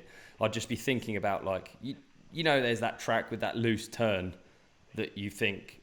It doesn't take a lot of imagination to imagine my front washing and me hitting the floor. Yeah. There's always that turn in your mind, and then just to imagine all of those people going down at full pelt, just what it's going to look like on your race. Yeah, and that's where the experience. That's where the experience comes in, isn't it? And that's what's been so impressive, Jordan and Jackson. They seem to have the race experience straight away.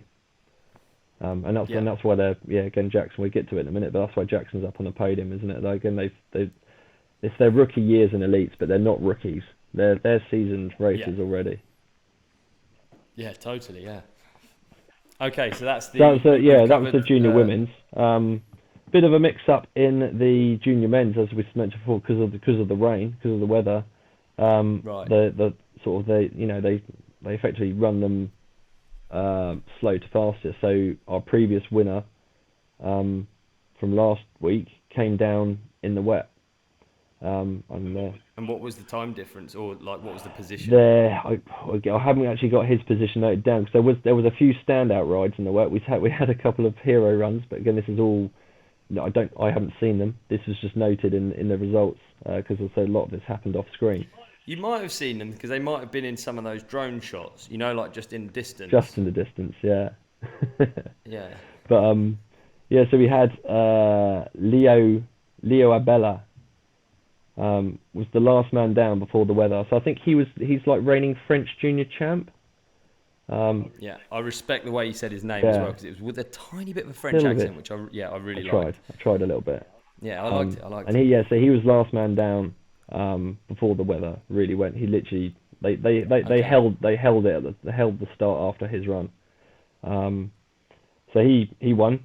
Then we had Bodie Kuhn in second. And he actually came down in the wet, so he did well. It's hard to know what would have been if he came down on a dry track. And then we had Dan Castellanos in third. But he was one of our before the weather riders, so he came down in a dry. Okay. There was also just to mention there was a standout ride again, Henry Kiefer. He ended up in fourth, but he came down in some of the worst conditions, and still managed to just miss out on the top three. Rad. So that's our juniors. So we're trying to remember some of those, and we'll see if they're the same ones coming up each week, and then they're the ones to watch for in future. Yeah, exactly. Yeah. So then in a timeline format, we got the women. Then we got the women. So the women. What was the track looking like for the women? What are we doing? Going to semis here or straight to? Yeesh.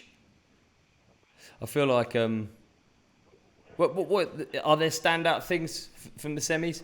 I feel like the thing we get stuck in this is that you want to mention everything, and it highlights just how good racing is. Racing, full stop, is what we're here for. It's like all of the talk about paywalls this, paywalls that. The racing is so good and so exciting. It's worth it, isn't it? I mean, and we say paywalls, you can see 95% of this without it. And their Insta updates are so quick, you get all the highlights as effectively as they're happening as well. So what a sport! It's great. And actually, I want to say the broadcast. I thought, despite the weather, which they can't control, the actual broadcast seemed much more refined this week. It was cleaner, it's going to improve, isn't it? So they're working on it. It was definitely better. Rad. So women's main event, because it's the same people in the qualies that were in the main event. Valley Hull just took this one this week, didn't it? She fastest quali, fastest semi, and then you look at some of the stats and they do like the perfect run. I saw that. So she was 0.02, 0.02, 200. Yeah, I think off the perfect run. So basically, she bar the smallest increment in the world, she achieved what they would class as the perfect run down there that weekend. And took the home win. So she's obviously Austrian, as is Andreas. So we'll get onto that as well. But it's a double Austrian at their home event. Really cool. Cami in second, which again, this is where it becomes interesting because that's a good race for her. She has now taken the overall because she's against the consistency in the semis and the main events, which is making these points stack up. So she's taken the overall now. You think back to last week, so she's had solid semi-finals and solid finals, whereas Valley at Lenzerheide was a bit out off the back to start with. So she's back in the mix by all accounts. Rach. It's not clear how good the semis and how exciting the semis are going to make it until we have more data. So it's not like one race you can't judge, can you? I think it's going to be super exciting. Yeah, I think it's really going to. I think as the season goes on, the semis are going to become more and more crucial. Yeah. To your overall standings, these points. Yeah. Rach in third, so she's back. Good. She's backed up last week. I mean, bearing in mind again, so she was gonna fly home after Lenza High. She'd sort of, overachieved even what she thought was possible, and then decided to race. And then someone who was going to get home and thought, oh no, I will go to the World Cup, and then you in third place. It's ridiculous, isn't it? It's so cool to see. I'm a big Rach fan, and it's rad to see her back. And I can only imagine what we'll have to get her on, but I can only imagine the sort of with all that time off, and she's got the head of someone who's won 40 before last. Yeah, before last week, she's got the head of someone who's won 39 World Cups. She doesn't want to come and participate. That's not how it works. After you're that sort of acclimatized to winning, I imagine it's mega hard to to imagine just turning up at a race and participating. Yeah, just making up the numbers. It's not. That's not what you were. Yeah, I'd only imagine someone like that. That's not what they were ever there for. If they just want to ride for fun, then they'd do it on a different stage. Yeah. But yeah, it makes me wonder now, because if she's got a first and a third. So I mean, for clarity, I haven't sat down here and totted all the points and things up, and I'm sure it's somewhere on the internet to find if we wanted to. But I'd imagine she's got 2 solid qualies, 2 solid results. So I imagine she's probably sat pretty close to Cami in the overall. And I'm now just wondering whether, she wasn't going to race Leogang, but does she now stay into the series? I mean, I'd want it to, but she's currently second in the overall. Yeah. If you sort of imagine someone who's won 40 World Cups, if they're sitting second in the overall, not far off first Cami, I don't think you're gonna be thinking, I can just go home. Yeah. Well, it depends. I think her original goal was to come out and qualify for World Champs. Imagine your mum doing that. Pretty cool, wouldn't it? Yeah, pretty cool. Yeah. So just I can't think of a good rhyme. You got rad dads. Yeah. What rhymes with mum? I mean, lots of things, but then none of them are appropriate. Yeah. Don't know. Yeah, we'll work comment on that. section. Yeah, please help us out. Valley's currently in third.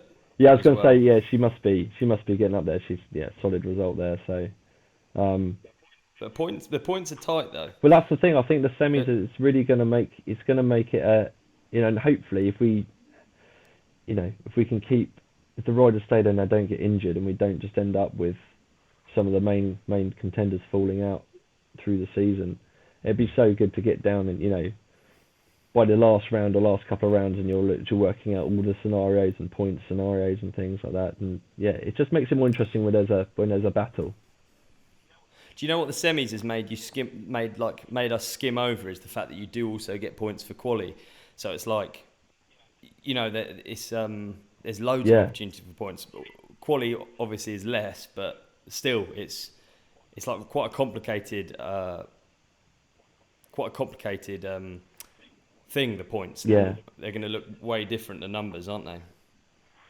No, it's good. It's good. Lots of opportunity and lots of. I think it should make tighter racing. So after these rounds, the points, Cami is in 680 points, and Loic is in 595. Wait, this might be only after the first round, but it just goes to show that's the difference in if you have a really good quali, semis and finals. Yeah, you can. We'll do a bit of work on that. We'll have a look at that, because I reckon the overalls are going to be something that we talk about loads because of these more changes. And more so, I think. Yeah, for sure. So okay. in fourth we had Monika Harasnik. Yep. And then we had our Phoebe Gale in 5th. How cool is that? Two Brits in the top 5. So that's good. Yeah, I don't know if you were familiar with Phoebe from the Canyon FMD racing series. Like, she's a real funny character. She's brilliant. Yeah, I don't know too much about her to be honest, but I know again Ben Briffett from the shop mechanic for last year for a brief bit. So yeah, I heard some things mentioned and stuff. But no, she seems cool.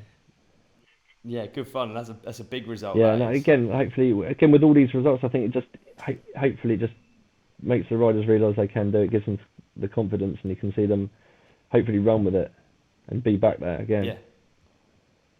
Yeah, absolutely. I mean, all right, so now we're on the men. I think this is one of the coolest wins in a long time. It's been a long time coming as well, hasn't it? No, I think it's 9 years. So I think either this is his 9th or 10th year on the World Cup circuit and first win, and it's in hometown or One Valley over or whatever. He came so close last year as well, didn't he? Yeah, and he looked promising for Lenzerheide. So he's definitely he's an on-form Kolb at the moment. Andreas Kolb. And that's the second Atherton Bikes win. So that bike with its 3D printed lugs. These ones are 3D printed. I was incorrect with the pivot ones, obviously. But again, it was more I thought more the prototyping process talk. But now as pointed out, CNC lugs on the pivot. But that's because they've got all the in-house tooling to do so makes sense for them. Yeah, I mean, it's just a prototype bike, isn't it? Kind of that process. It's well cool, isn't it? The thought that they're like brands are making like these kind of F1-esque bikes, and then it trickles down to production. So you do it like that before you make a mold, kind of thing. Yeah, the lug bike. I guess with the Atherton stuff, they don't seem to be. I mean, their production bikes are the same lugged and tubed. That's right. But I guess that just gives them the opportunity to, again, adjust stuff, and they offer the Cuzzy bikes. So that obviously makes sense why that's the process they're using for that.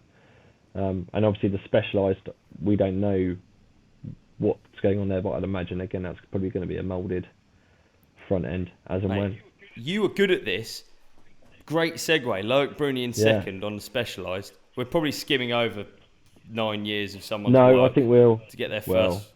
Yeah, we'll keep talking about it. But Bruni's bike has some stuff going on. It's got all the buttons, hasn't it?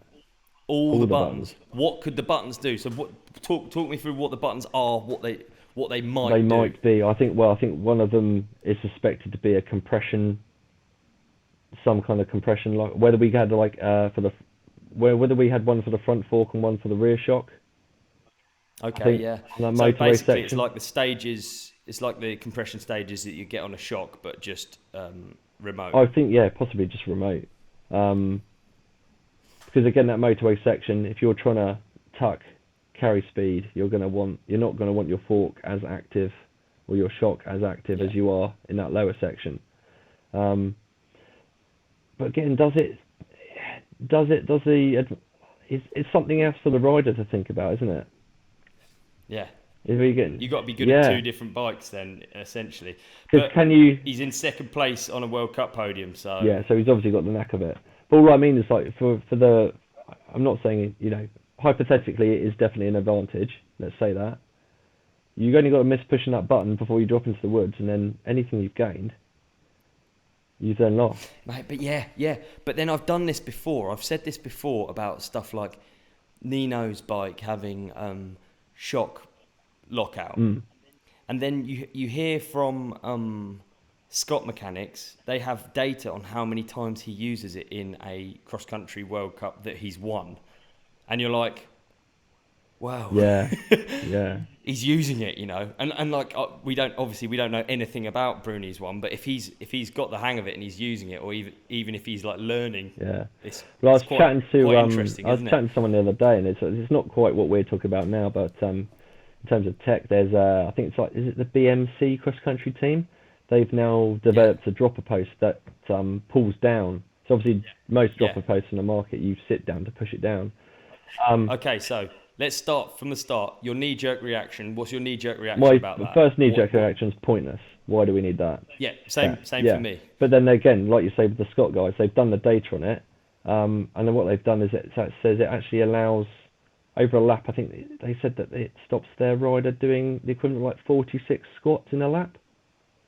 46 bodyweight squats in a lap. And when, like, so you or I are out on our trail bikes, whatever we're doing, when do we put our seat down? Just before you drop in to a rough section or a downhill section. So yeah, when you're sat talking with your mates, it's like it's not the no, same. I meant I meant if you're rolling in. If you're actually like rolling into a section, then but what's that allowing them to? He can stay in position. He can possibly brake later. He can get a couple of pedal strokes in, and you'll say so. Again, I'm sure those incremental advantages probably all add up. Definitely. Yeah, we're talking about marginal gains. Yeah. At the pointy end, it's especially when you look at the times, it is. Yeah. Again, all the top 5 separated with it, like just over that second again. I saw a good clip with Joe Breeden, and he was talking about like. I don't even know what the question was because it was like one of those sort of TikTok clips where you just see barely any of it. But he was talking. He just said, "Look, at the fast end of this, there is no energy conservation at any point during that run." And for him to say that, Joe's super fit and he knows what he's talking about, and yeah, they're all in. It's a wild thought. They're all it? in, aren't they? Yeah. Yeah. And actually, like again, I saw like an Insta comments thing. I think Troy did a post saying he felt he'd had a fairly solid quali and then I think a bit disappointed in his race run. And Connor Ahoy, he had commented on there and said it looks like, and again this might be the case because it does seem to be a little bit. It said it seems like semi runs are what used to be your race run.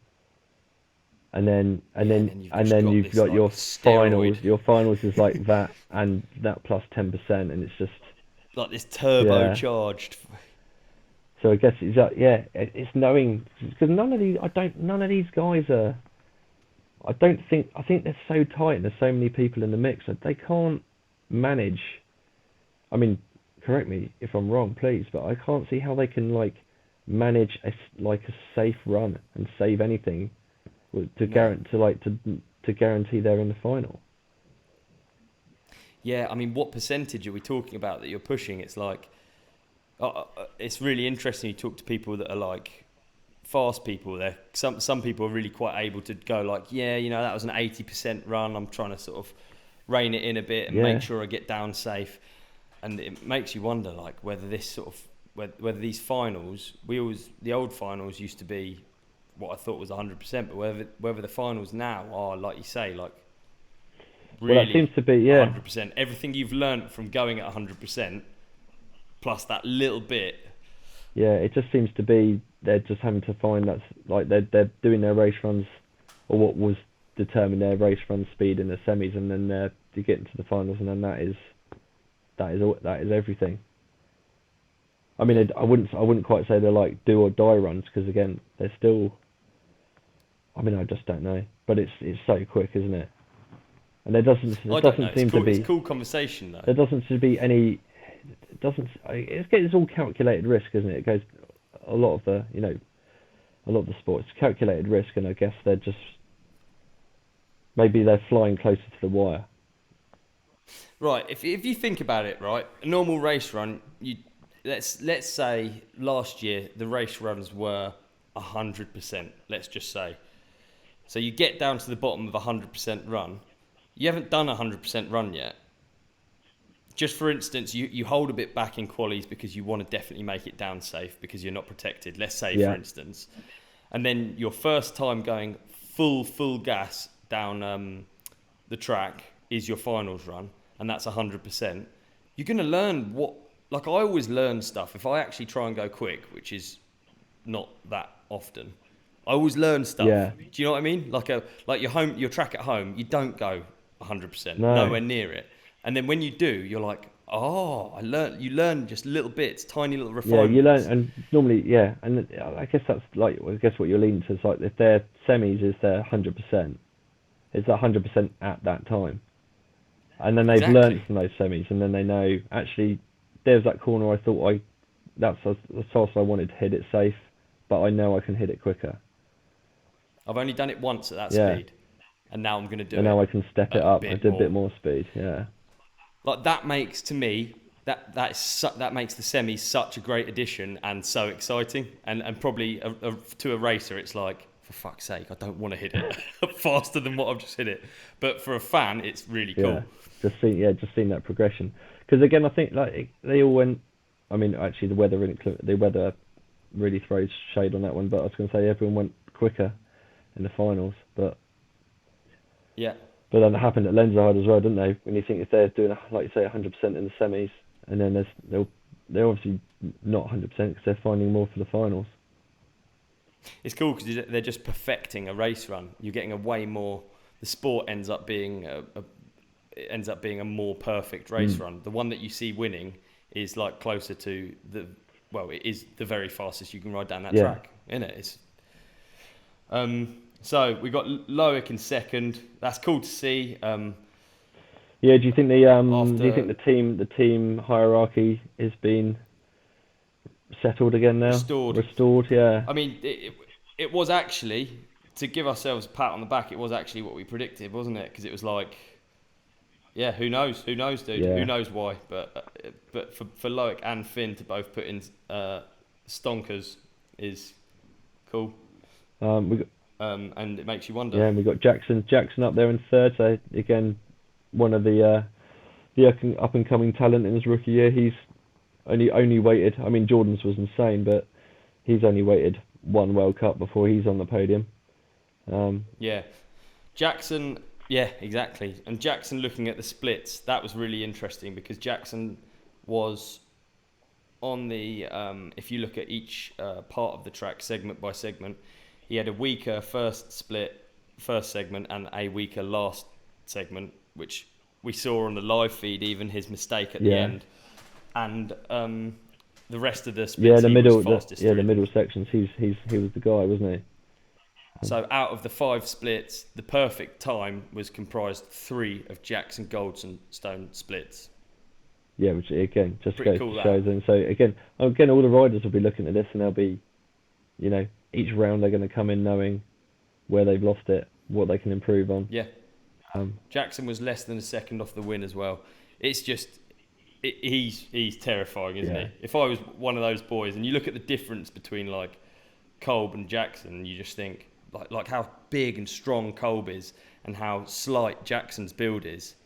Well, that's what I mean. Yeah, I think we were leading on this last week, weren't we? Like the differences in like the statures of the riders and all the variables that are possible, with different tyres, different lines on the track, the size, all the different suspension manufacturers, with how people prefer to set their bikes up and everything, and then you get all of those variables, and it comes down to within a second.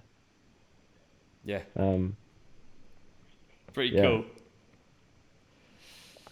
So next up, that's very cool. That's the top 3. That's top 3. Jackson said, Finn in 4th.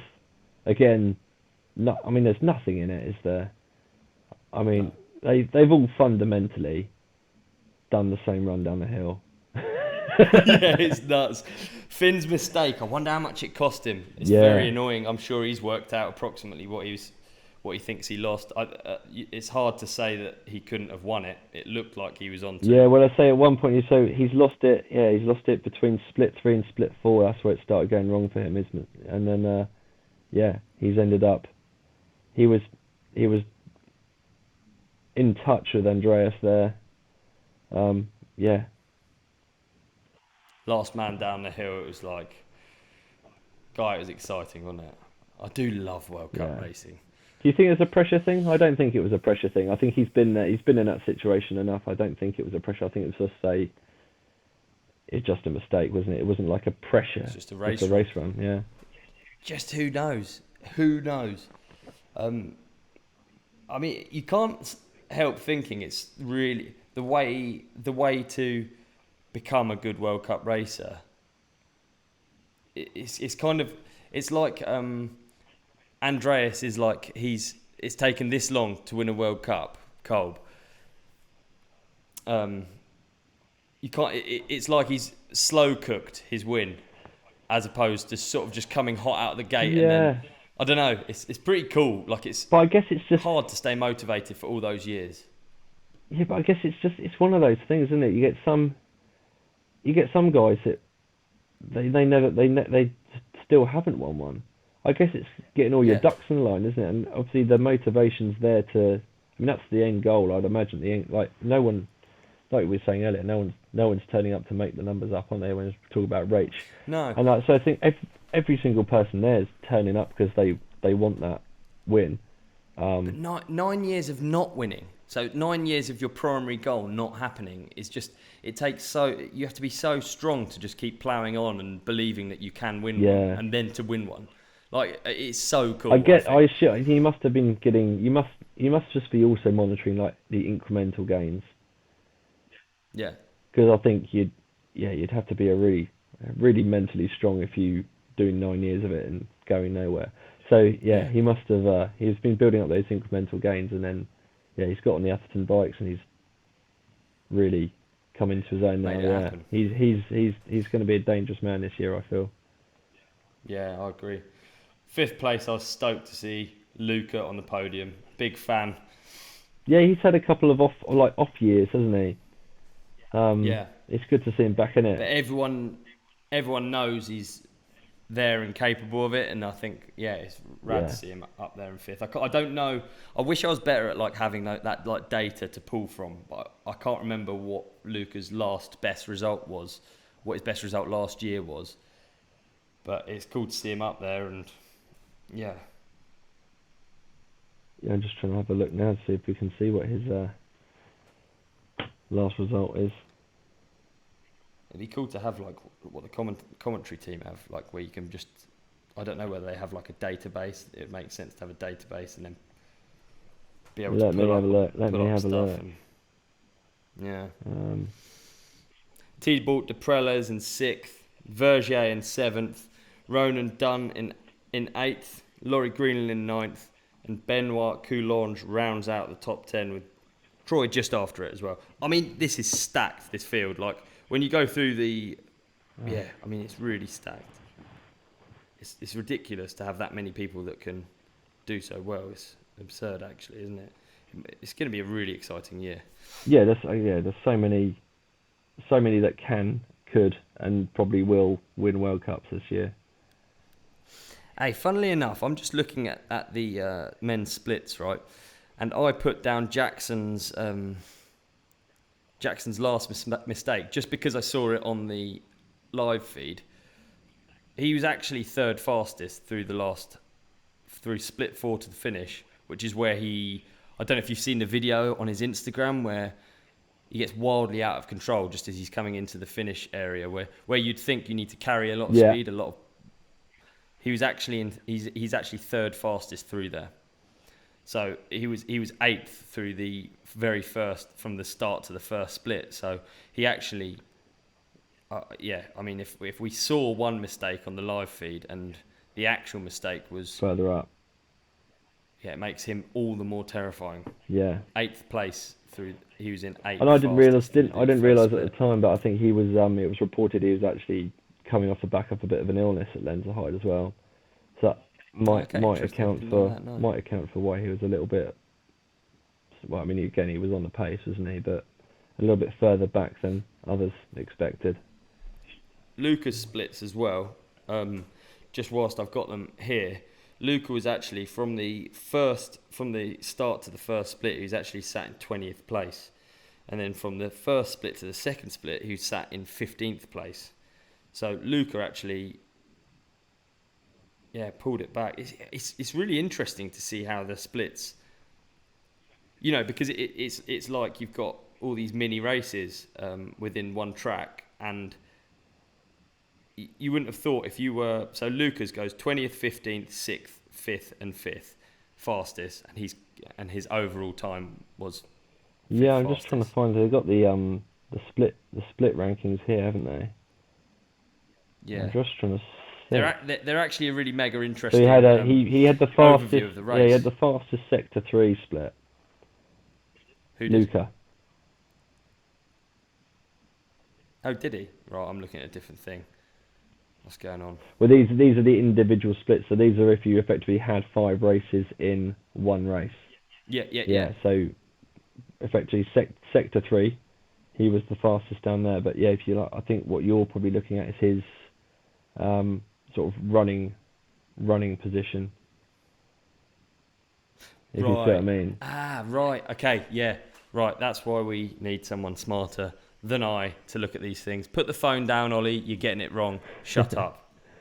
You can say that. Feel free. No, not at all. Not at all. Mate, feel free, dude. Actually, shout out. Yeah, I know he was disappointed with his result as well. We see it on special. Actually, shout out to Bernard. Bernard was top 5 in that Sector 3 split as well.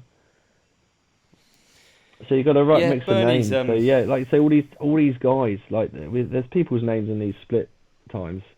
They're punching out fast splits. They're not necessarily the names we're seeing at the end of the track, but it's just showing that there's so many guys on pace. Yeah, isn't it? And it's such small margins as well. You get to the end and you think the gaps are so ridiculous. They're so tight, aren't they? Right. I just had I'm flashing a plug around. I've had a battery alert come up. So before we have a technological failure, let me get this lead in. Mate, no worries at all. I'm just trying to have a look at the notes that we got.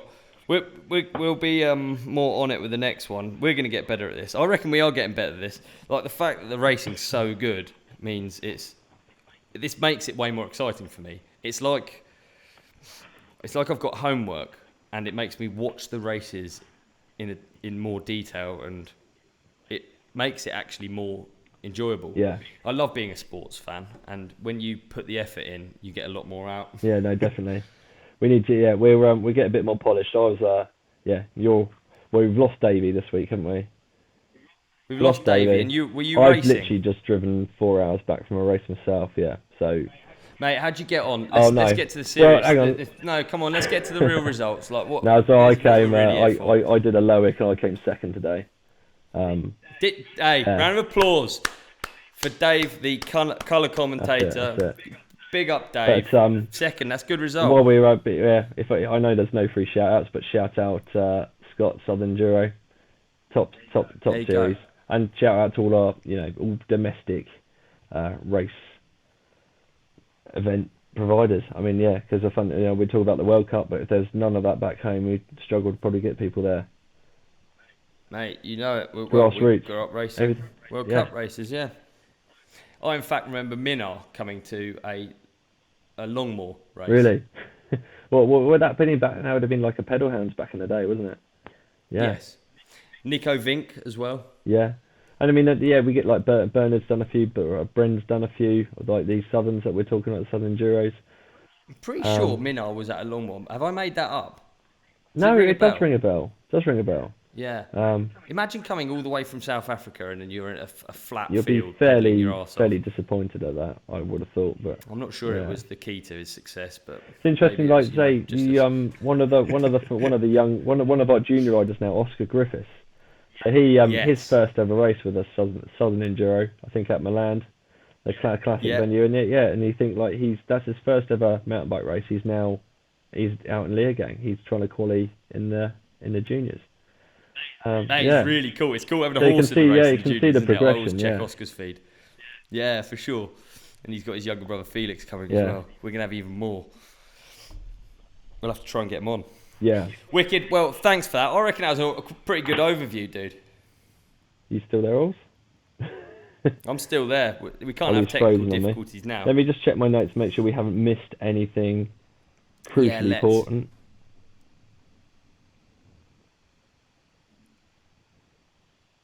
No, I think we're good. I think we covered most of the points. Exciting news. We have a sponsor of our show today, Caldera Lab. That's right. Say goodbye to the generic face wash on your counter because Caldera Lab is here to save the day when it comes to your skin. Backed by a leading clinical trial where 9 out of 10 men experience healthier and visibly improved skin, Caldera Lab has the tools to unlock your best first impression and confidence. Today, we have an exclusive offer for our audience, so you can try for yourself why so many men trust Caldera Lab for their skincare needs. Use the code at calderalab.com for 20% off their best products. The code is coming later in the ad. You know what I mean? Yeah, hold on. I like to save it so you watch to the end. Yeah, That's hold how I on like to your hats and glasses. Yeah, We're ready with the code. Yeah. All right, Olly, skincare, mate. Give us a quick rundown. What's your skincare routine look like? Until this point, Yeah. water. Yeah. Okay. Yeah. I'll be honest. I've been pretty much the same my entire life, but we're getting a little bit older now, right? We're both looking a bit more weathered, some more than others. Yeah. You look better than me, and I'll admit, I'll own that. Yeah. I'm interested. Not even going to counter it. Like, No, you're right. I'm interested to see if it actually does sort of like polyfill some of, but most of mine is from smiling, I think. See? Oh, smiley creases. That's cute. Yeah, isn't it? Yeah. But if we can even them out, Be good. Then it's a win, isn't it? Okay. Would be good. But yeah, mate, I'm same as you, man. My skincare routine for the last 36 years has pretty much been water. I remember I once bought a cheap pot of moisturizer, and I think I still own it. To be honest, it's still in my cupboard at home. Yeah. So super excited that we've got a legit face cream sponsor, and I think most of our audience are going to be feeling a bit like us as well. You don't know where to start. Where do you start? I don't know. I don't know, but we're going to make it easy for people, man. We're going to help improve people's beauty. Well, I'm excited because I want to go through some of this range actually, and just sort of because I need like tutorials almost. I need like instructions. What are you meant to do? I didn't even know it was something that you're meant to do. So this is exciting. It's news to me as well, mate. I'll be honest. Absolutely. Right. Caldera Lab creates high performance men's skincare products by combining pharmaceutical grade science along with nature's purest and most potent ingredients. And there's some stuff in this. There is. We don't go through it right now. There's a lot of stuff in this. Hit the website caldera.com and have a look at some of the ingredients. There's some wild stuff in There are. Yeah. It can't not be good. Yeah. It's good. Mushrooms, volcanic ash, you name it. It's crazy, in there. Crazy. All right, so let's kick off their skincare selection. We have the Regimen Bundle, a twice-a-day routine to transform your skin. Inside this bundle, you'll find the Clean Slate, the Base Layer, and the Good. All right? The Clean Slate is where you start your day. It's a balancing cleanser that uses gentle plant-based cleansing, leaving all skin types exceptionally refreshed. Nice. Then you have the Base Layer, right? The Base Layer, a nutrient-dense, fortifying moisturizer that hydrates your skin and absorbs fast, leaving you with a matte finish so you can start your day confidently. That's what you want. Yeah. I always wake up, I'm like glossy. Yeah. You know what I mean? I'm glossy. Yeah. I want to get some matte in my life. Yeah, absolutely. Yeah. The Good is your go-to at night before bed, and a clinically proven multifunctional serum that helps your skin look tighter, please, and smoother, please, as well as to help reduce visibility of wrinkles and fine lines. Nice. As you age, you might notice more fine lines, wrinkles, and signs of aging. This is the opposite of what every guy wants. And the more you neglect your skin, the more visible this could become over time. It's time to take control of your skin with these easy steps. Ready to take your skin to the next level with Caldera Lab? Look no further than the icon. Oh, the icon. Did you do that when you said icon? Because you wanted to be the icon? Yeah, the icon. No, okay. I did it to you. Oh, you did to me. I'm the icon. Yeah. Okay, the Rejuvenating Eye Serum is here to address the 3 most common skin concerns around the eye. Mm-hmm. Fine lines, check. Dark circles, check. And puffiness. What puffiness? All right, so committed to transparency, sustainability, and excellence, Caldera Lab is on a mission to better men's skincare around the world, priding itself on clean ingredients and doing right by their customers and the planet we live in. Caldera Lab is a certified B Corporation as well as a member of the 1% for the planet. That's good, that is. That's what you want. That's what you want from your skincare. Man, sure. Through uncompromising craftsmanship, exceptional ingredients, and rigorous transparency, Caldera Lab is here to upgrade your skin and your confidence with it. Exactly. You know what I mean? That's it, man. All right, let's hit them with an offer code, because by now people are in. They've had a little think about it. They're fed up of maybe potentially looking a bit like a withered old nectarine, and they want to look like a porcelain doll. So get 20% off with our code. The code is The Ride Companion. What is it? It's The Ride Companion. Should we do it into the mic? It's The Ride Companion. Still getting used to the mic. Right? At calderalab.com. That's 20% off at calderalab.com by using code The Ride Companion. That's right. The Ride Companion. Unlock your youthful glow and be ready for summer with Caldera Lab. Thanks, Caldera Lab. Thanks, Caldera Lab.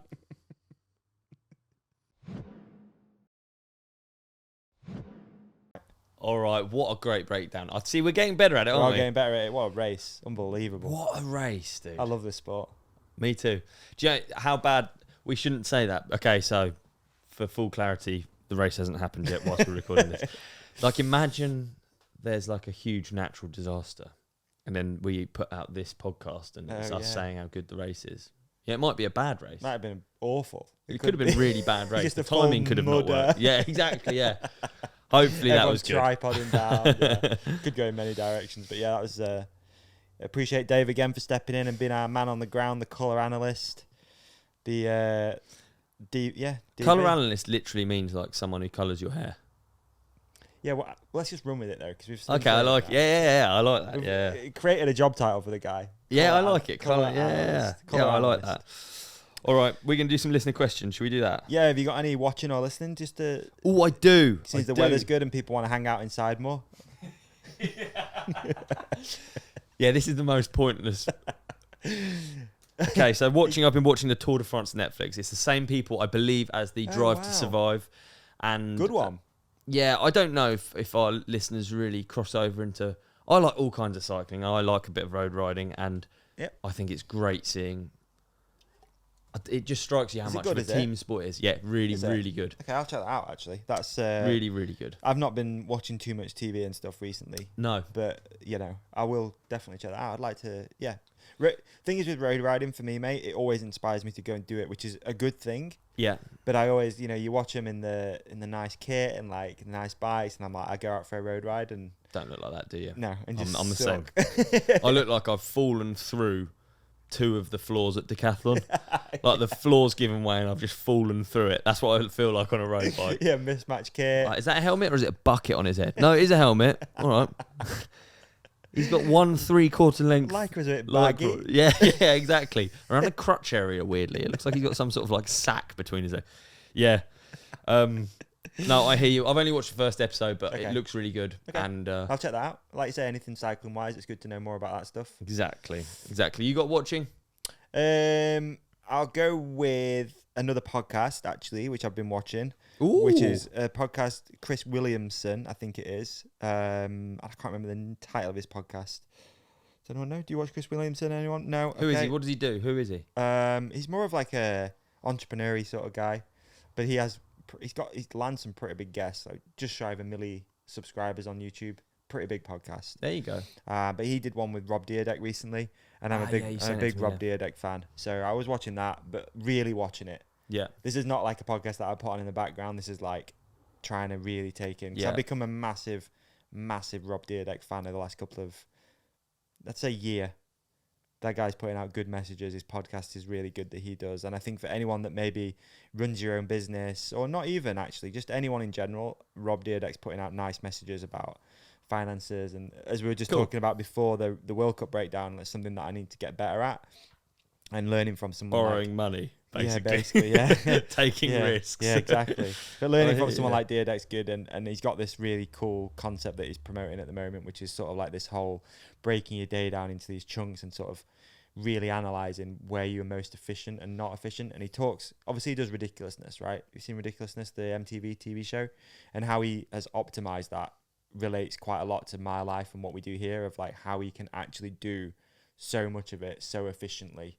And it's just purely about how he manages the time and how he manages the systems in place.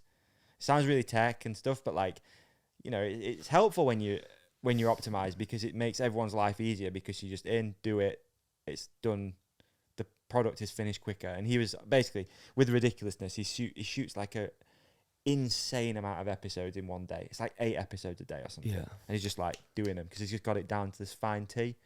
I'm instantly put off by those ideas. Yeah. But then whenever I hear people talk about them, it's being organised so that you have free time. This is exactly his message, mate. It's about time. It's about saving time so you have more time to spend doing stuff that you enjoy doing. Because I'm finding it hard to find in between time at the minute. Yeah. Like time when I can. I've just given Tour de France, especially you maybe, would. There's things in that you can take away and actually apply to your own life, and that's good, isn't it? Because like now I crave like sitting down and just thinking, or just like having nothing on. Yeah, downtime, or like digging. I miss it a lot when I don't dig trails, because it's just monotonous tasks that allow you to think elsewhere. Totally. And the thing is about what Deerdeck's putting out at the moment, like his messaging, he's gone through that whole, been super busy and trying to have that mindset of the busier you are, the more money you make. It's done all that, like just been like crazy all the time, out of control, not really know what's going on, and which is good to some extent. But now he's very much like, no, I do things like methodically, and it's more thought out, and it's more calculated, and it's more optimized, so you have time. And also giving yourself that permission to have time is really, really valuable. Like you said, those days where you've got nothing to do apart from think and go for a walk is where most creative. Yeah, That's me where too. shit I think happens. I think all of them. Yeah. I think even people that don't consider themselves creative need time to just fucking. It takes a while as well. I went away with George on an actual holiday, first one in years that we've been on, and she was doing a swimming race, but we had very little to do outside of this swimming race, and the normal thing that we would do would be to just rush around, try and find the nearest like hike, and then just rush, and we did to a certain extent, but we definitely were mellower. Right. And it is good. It takes ages to make yourself comfortable with actually just being. It takes a while to wind down. People say that about holidays, right? You go on a week's holiday, but you're only just getting into the flow of the holiday. Yeah, and it's like being around yourself is what you're trying to get ready for, which is weird. Yeah. Because whenever you do loads of shit, you take yourself away from actually yourself, I think. Yeah. That's what I think it is. You're scared of just being, just there with yourself, with your own thoughts, just like silence. But it's good. You need it. Some shit comes up. I've been doing it recently. I can walk up from my house onto this field, and there's like an old hay bale there randomly. It's just nice just to sit on sometimes. Yeah. And I'll just be like, right, no phone, no shit. Go up there, sit there, and just give myself enough time that things actually start to decompress. You know what I mean? It's nice. It's not really there's a bit of a view, but it's just quiet, Yeah. Just quiet. So yeah. What about listening? You got any of those? I do. I've got one that I've been nailing, and it's probably quite an unlikely one for me because I listen to very much the same music and have all my life. This one's, I think, a bit more radio, but it's by Leogang and it's called People. Leogang, People. Yeah. Is it in like chart music? Is it? I don't know, but I have a feeling it might be. Okay, interesting. Which is Where did you hear it? What about you? Where did you hear it though? Like where do you? I can't remember. I think George played it to me. Nice. And she has sort of like the music taste of a 14-year-old girl, so it's chart. It probably is charty. Okay, yeah. I've been listening to some Jim Croce. I think it's Groce, Groce,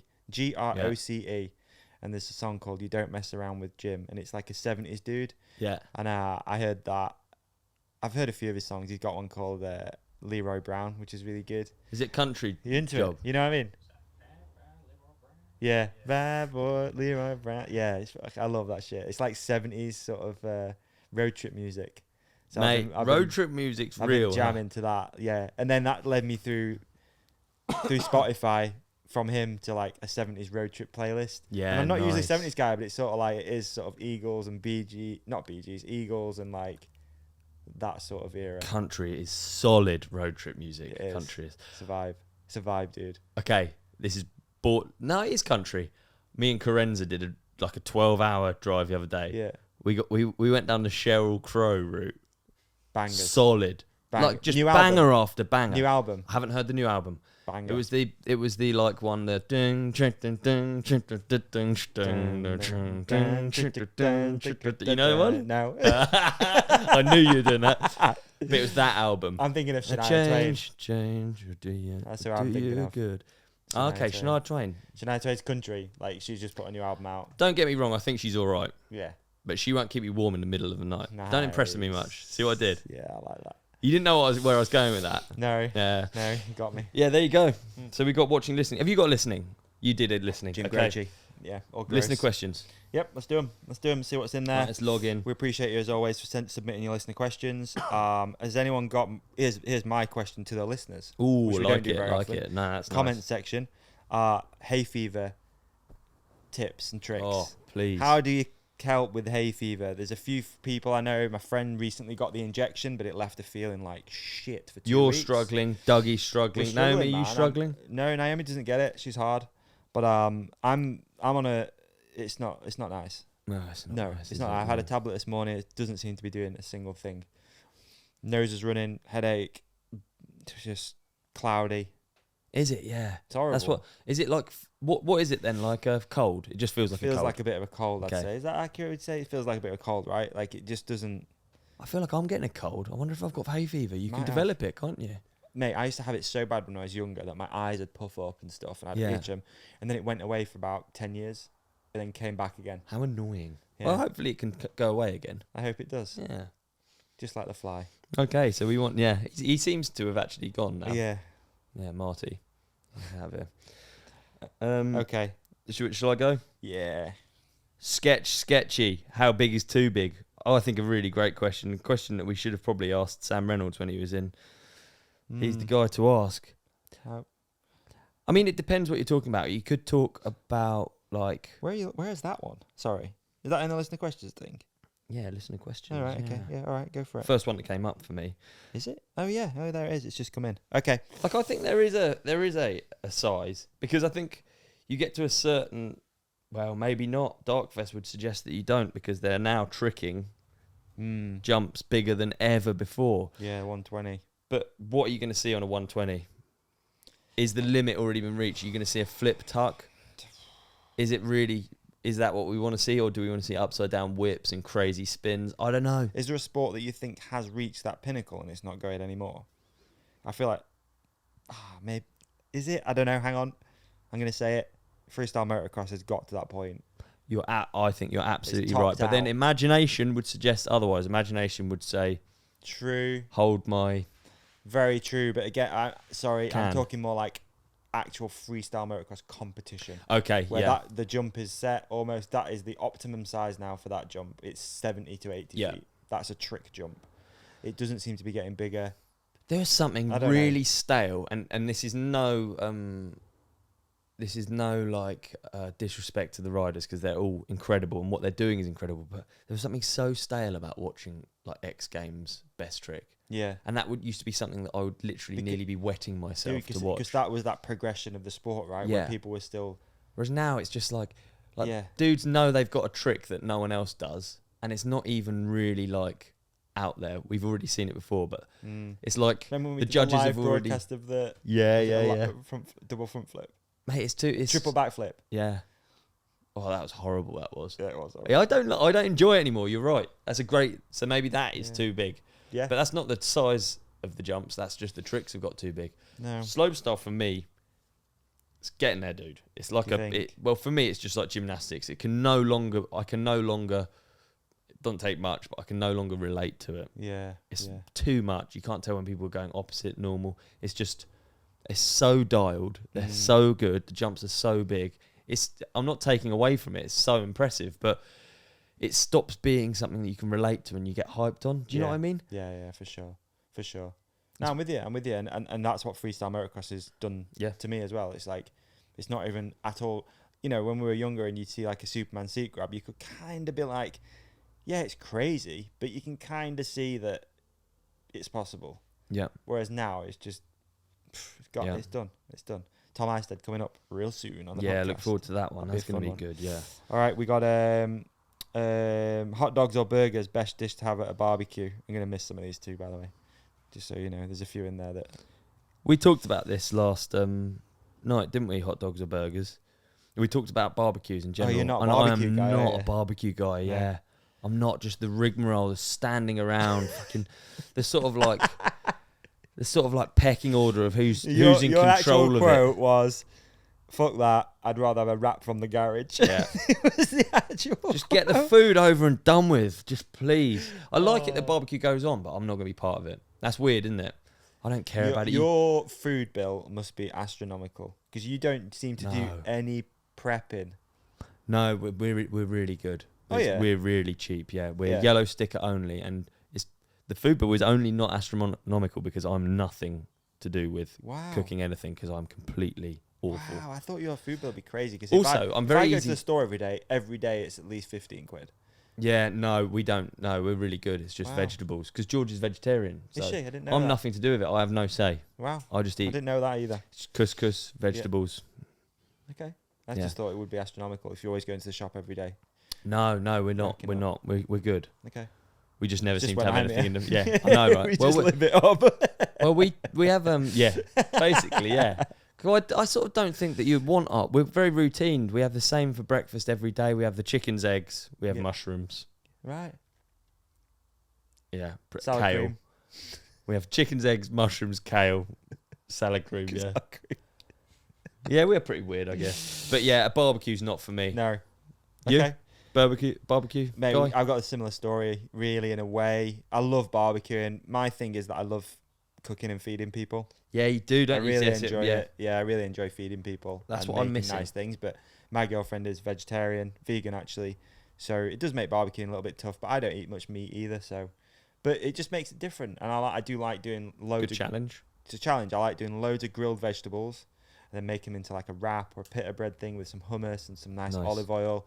So yeah, that's not one of the questions. That's not the question though. The question is hot dogs or burgers, and I would go hot dog these days. I'd have always said burgers before, but a nice hot dog, ketchup and mayo, crispy onion, loads of butter. Let's fucking go. Bless you. Go burgers. That hay fever. That hay fever. Maybe I've got hay fever. I'm gonna go burgers because pigs are too smart. I'm a pig fan. Right. And burgers don't have pig. You can get pig burgers, can't you, with pork in that, can you? Probably. But I would pick a beef. But then I'm not going to... I'd kill a cow before I killed a pig, I think. Would you? Yeah, if I had a bolt gun and I was locked in a pen, and there's a pig and a cow, probably would kill the cow. Okay. Which is very sad. I don't want to kill either of them, really. No. I like thinking about that. Could do yourself. I feel like we should just name the food cow burgers. It's the worst. Kill myself. You don't have to eat either. With a bolt gun. That's true, yeah. There you go. Solution for everything. Next question. I think that's the vegan argument. That's the vegan argument. Probably is, yeah. Kill yourself. We got one from Andrew Barm. He says, please tell Ollie and guests to stay close to the mic or rename pod sounds from afar. I think we're just getting told off a bit. Yeah, Andrew. I think we're getting better at it, aren't we? Yeah, mate, it's been a huge journey. We've gone over it a million times, but if you're a fan of the show and you've been here for a while, you'll know that this was a major step for us, and it's not an easy thing to do. No. And it's not an easy thing to remember to keep the microphone in front of your face, especially when it's a guest. And then we've had to make changes, and there's a lot going on, Andrew. We're trying our best, mate, but we appreciate your support. Thank you for listening to the question. Peace. Yeah, thanks, dude. Yeah, we're working on it. That's good. It's like a suggestions box. Yeah, suggestions are good. I think what's it called? It's called constructive criticism is nice. I love it when people reach out and have you should try this. Love that. Yeah, really absolutely. Good. Yeah, it's the really people's helpful. podcast, so it's really it's helpful. Yeah, you're quite right. You got a question next? Yeah, sorry. We've got a few actually. It's good.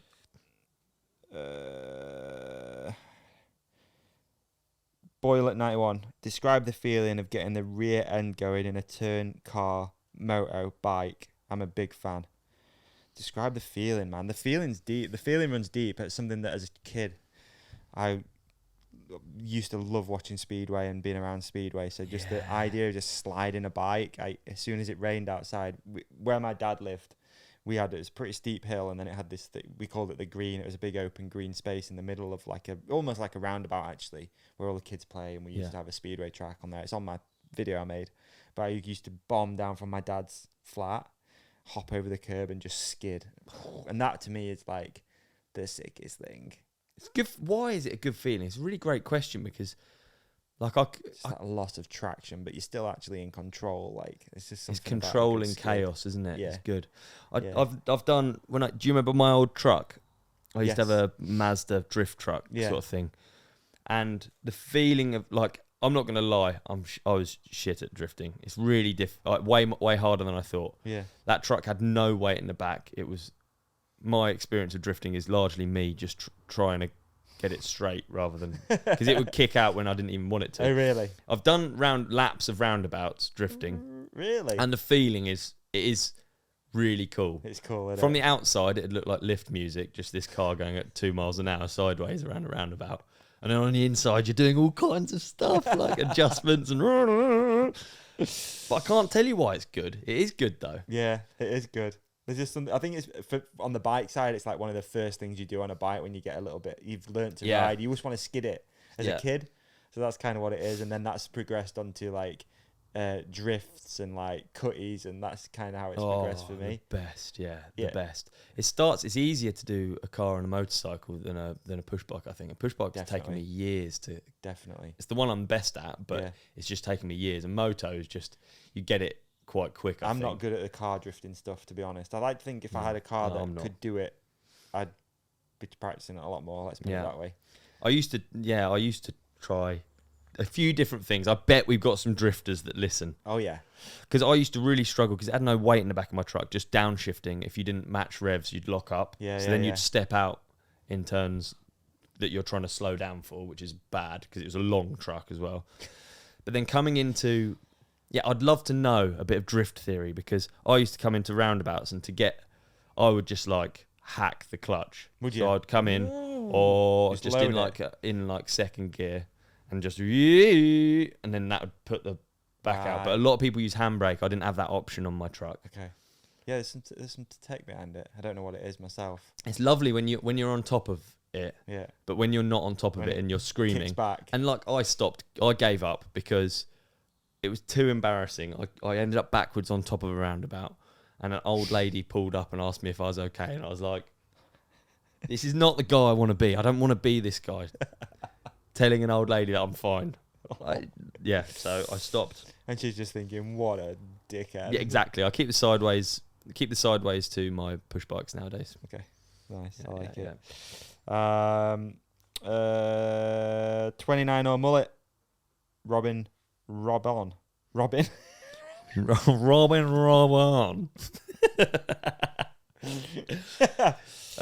I've not ridden a mullet, have you? I haven't. No. I buzz my arse a bit though. You do. Like, I'd like Pantalon Rouge has got a red stripe down, a black stripe down. That's right. I'd like to try mullet, and it's something I've never have because the problem is I'm not really up for trying. There's a difference between a mullet bike and a bike that you've changed into a mullet. Yeah. You know, and I'd rather be on a bike that's designed like geometry adjusted. So I'm actually going to focus, as are you, next week. We are going to focus. Maybe we could see what geometry adjust we've got, whether I could try a mullet. I'd love to. Yeah. Be interesting, wouldn't it? It'd be good. It would. Yeah, we're going out to focus. That's exciting. That's going to be something fun to cover in the next couple of episodes, isn't it? Absolutely. Thank you, Ribbon Rob on. We got one from Boa and Suti. Pay-per-view. OnlyFans much. No one likes a paywall. We were talking about this yesterday. We reckon to watch every single race is 4 months of membership, right? Yeah. And if it's £7 a month, then it's 7 times 4. So I'm thinking that's less than 30 quid. Can't 28. really moan at that. So so yes, I understand pay-per-view just sounds bad, doesn't it? Because you want to watch the fight that's coming out, you want to watch this and you can't, and it stops you. It's tough on this. But 28 quid to watch all of the racing for the whole year. Plus MILF Manor. Plus and MILF MXG, Manor, dude. And MXGP. It's not the end of the world. Speedway. I know, yeah. You can't... Obviously, it was so sick when it was free. It was so good. But things change, like, unfortunately. Things have changed, and we'll see. Time's going to tell what people... I think... I'll pay that. I don't care at all. I'll pay that. I love this sport, and I want to watch it, and I understand people are more casual about watching it, and it is annoying, but then they can just watch the semis. Yes. That's my view. Yes, and YouTube highlights. It's like there's a lot of sports I just watch highlights of. Yeah. NFL is one of them. Same. I'm I'm a fan of the sport, but I'll only watch the highlights. Same with F1. I can't watch the whole thing. So it's okay. So hopefully people are still getting a fix out there, and if you want to commit to the £7 or whatever it is, or GCN, which is I think a bit cheaper. We're all just so used to everything being free now, aren't we? Yeah. Like visually, you just get everything for free now from YouTube. So yeah. Okay. I think. Oh yeah, I don't know. It's interesting. It is interesting. It's like we had a similar sort of thing really. So we had a comment on YouTube which was talking about ads and stuff like that, and it's unfortunately like there's a production cost there, and it just is what it is. Like they've got to have that income coming in to same as what we do. Like I was kind of going to roast this guy after and be like, if you want to pay our bills, like you're more than welcome, but it's literally what we have to do. What can you do? Yeah, it's like watching TV and being mad at it's the same ads for all of us. Daz or Persil. It's the same for all of us, and luckily we work with companies that we like, and we try and make them fun and light-hearted, and they're not like intrusive. Exactly. But who knows? Right, I've got from Durf MTB, the zombie apocalypse is here. Do you think you'll still get a weekly ride in? That's great.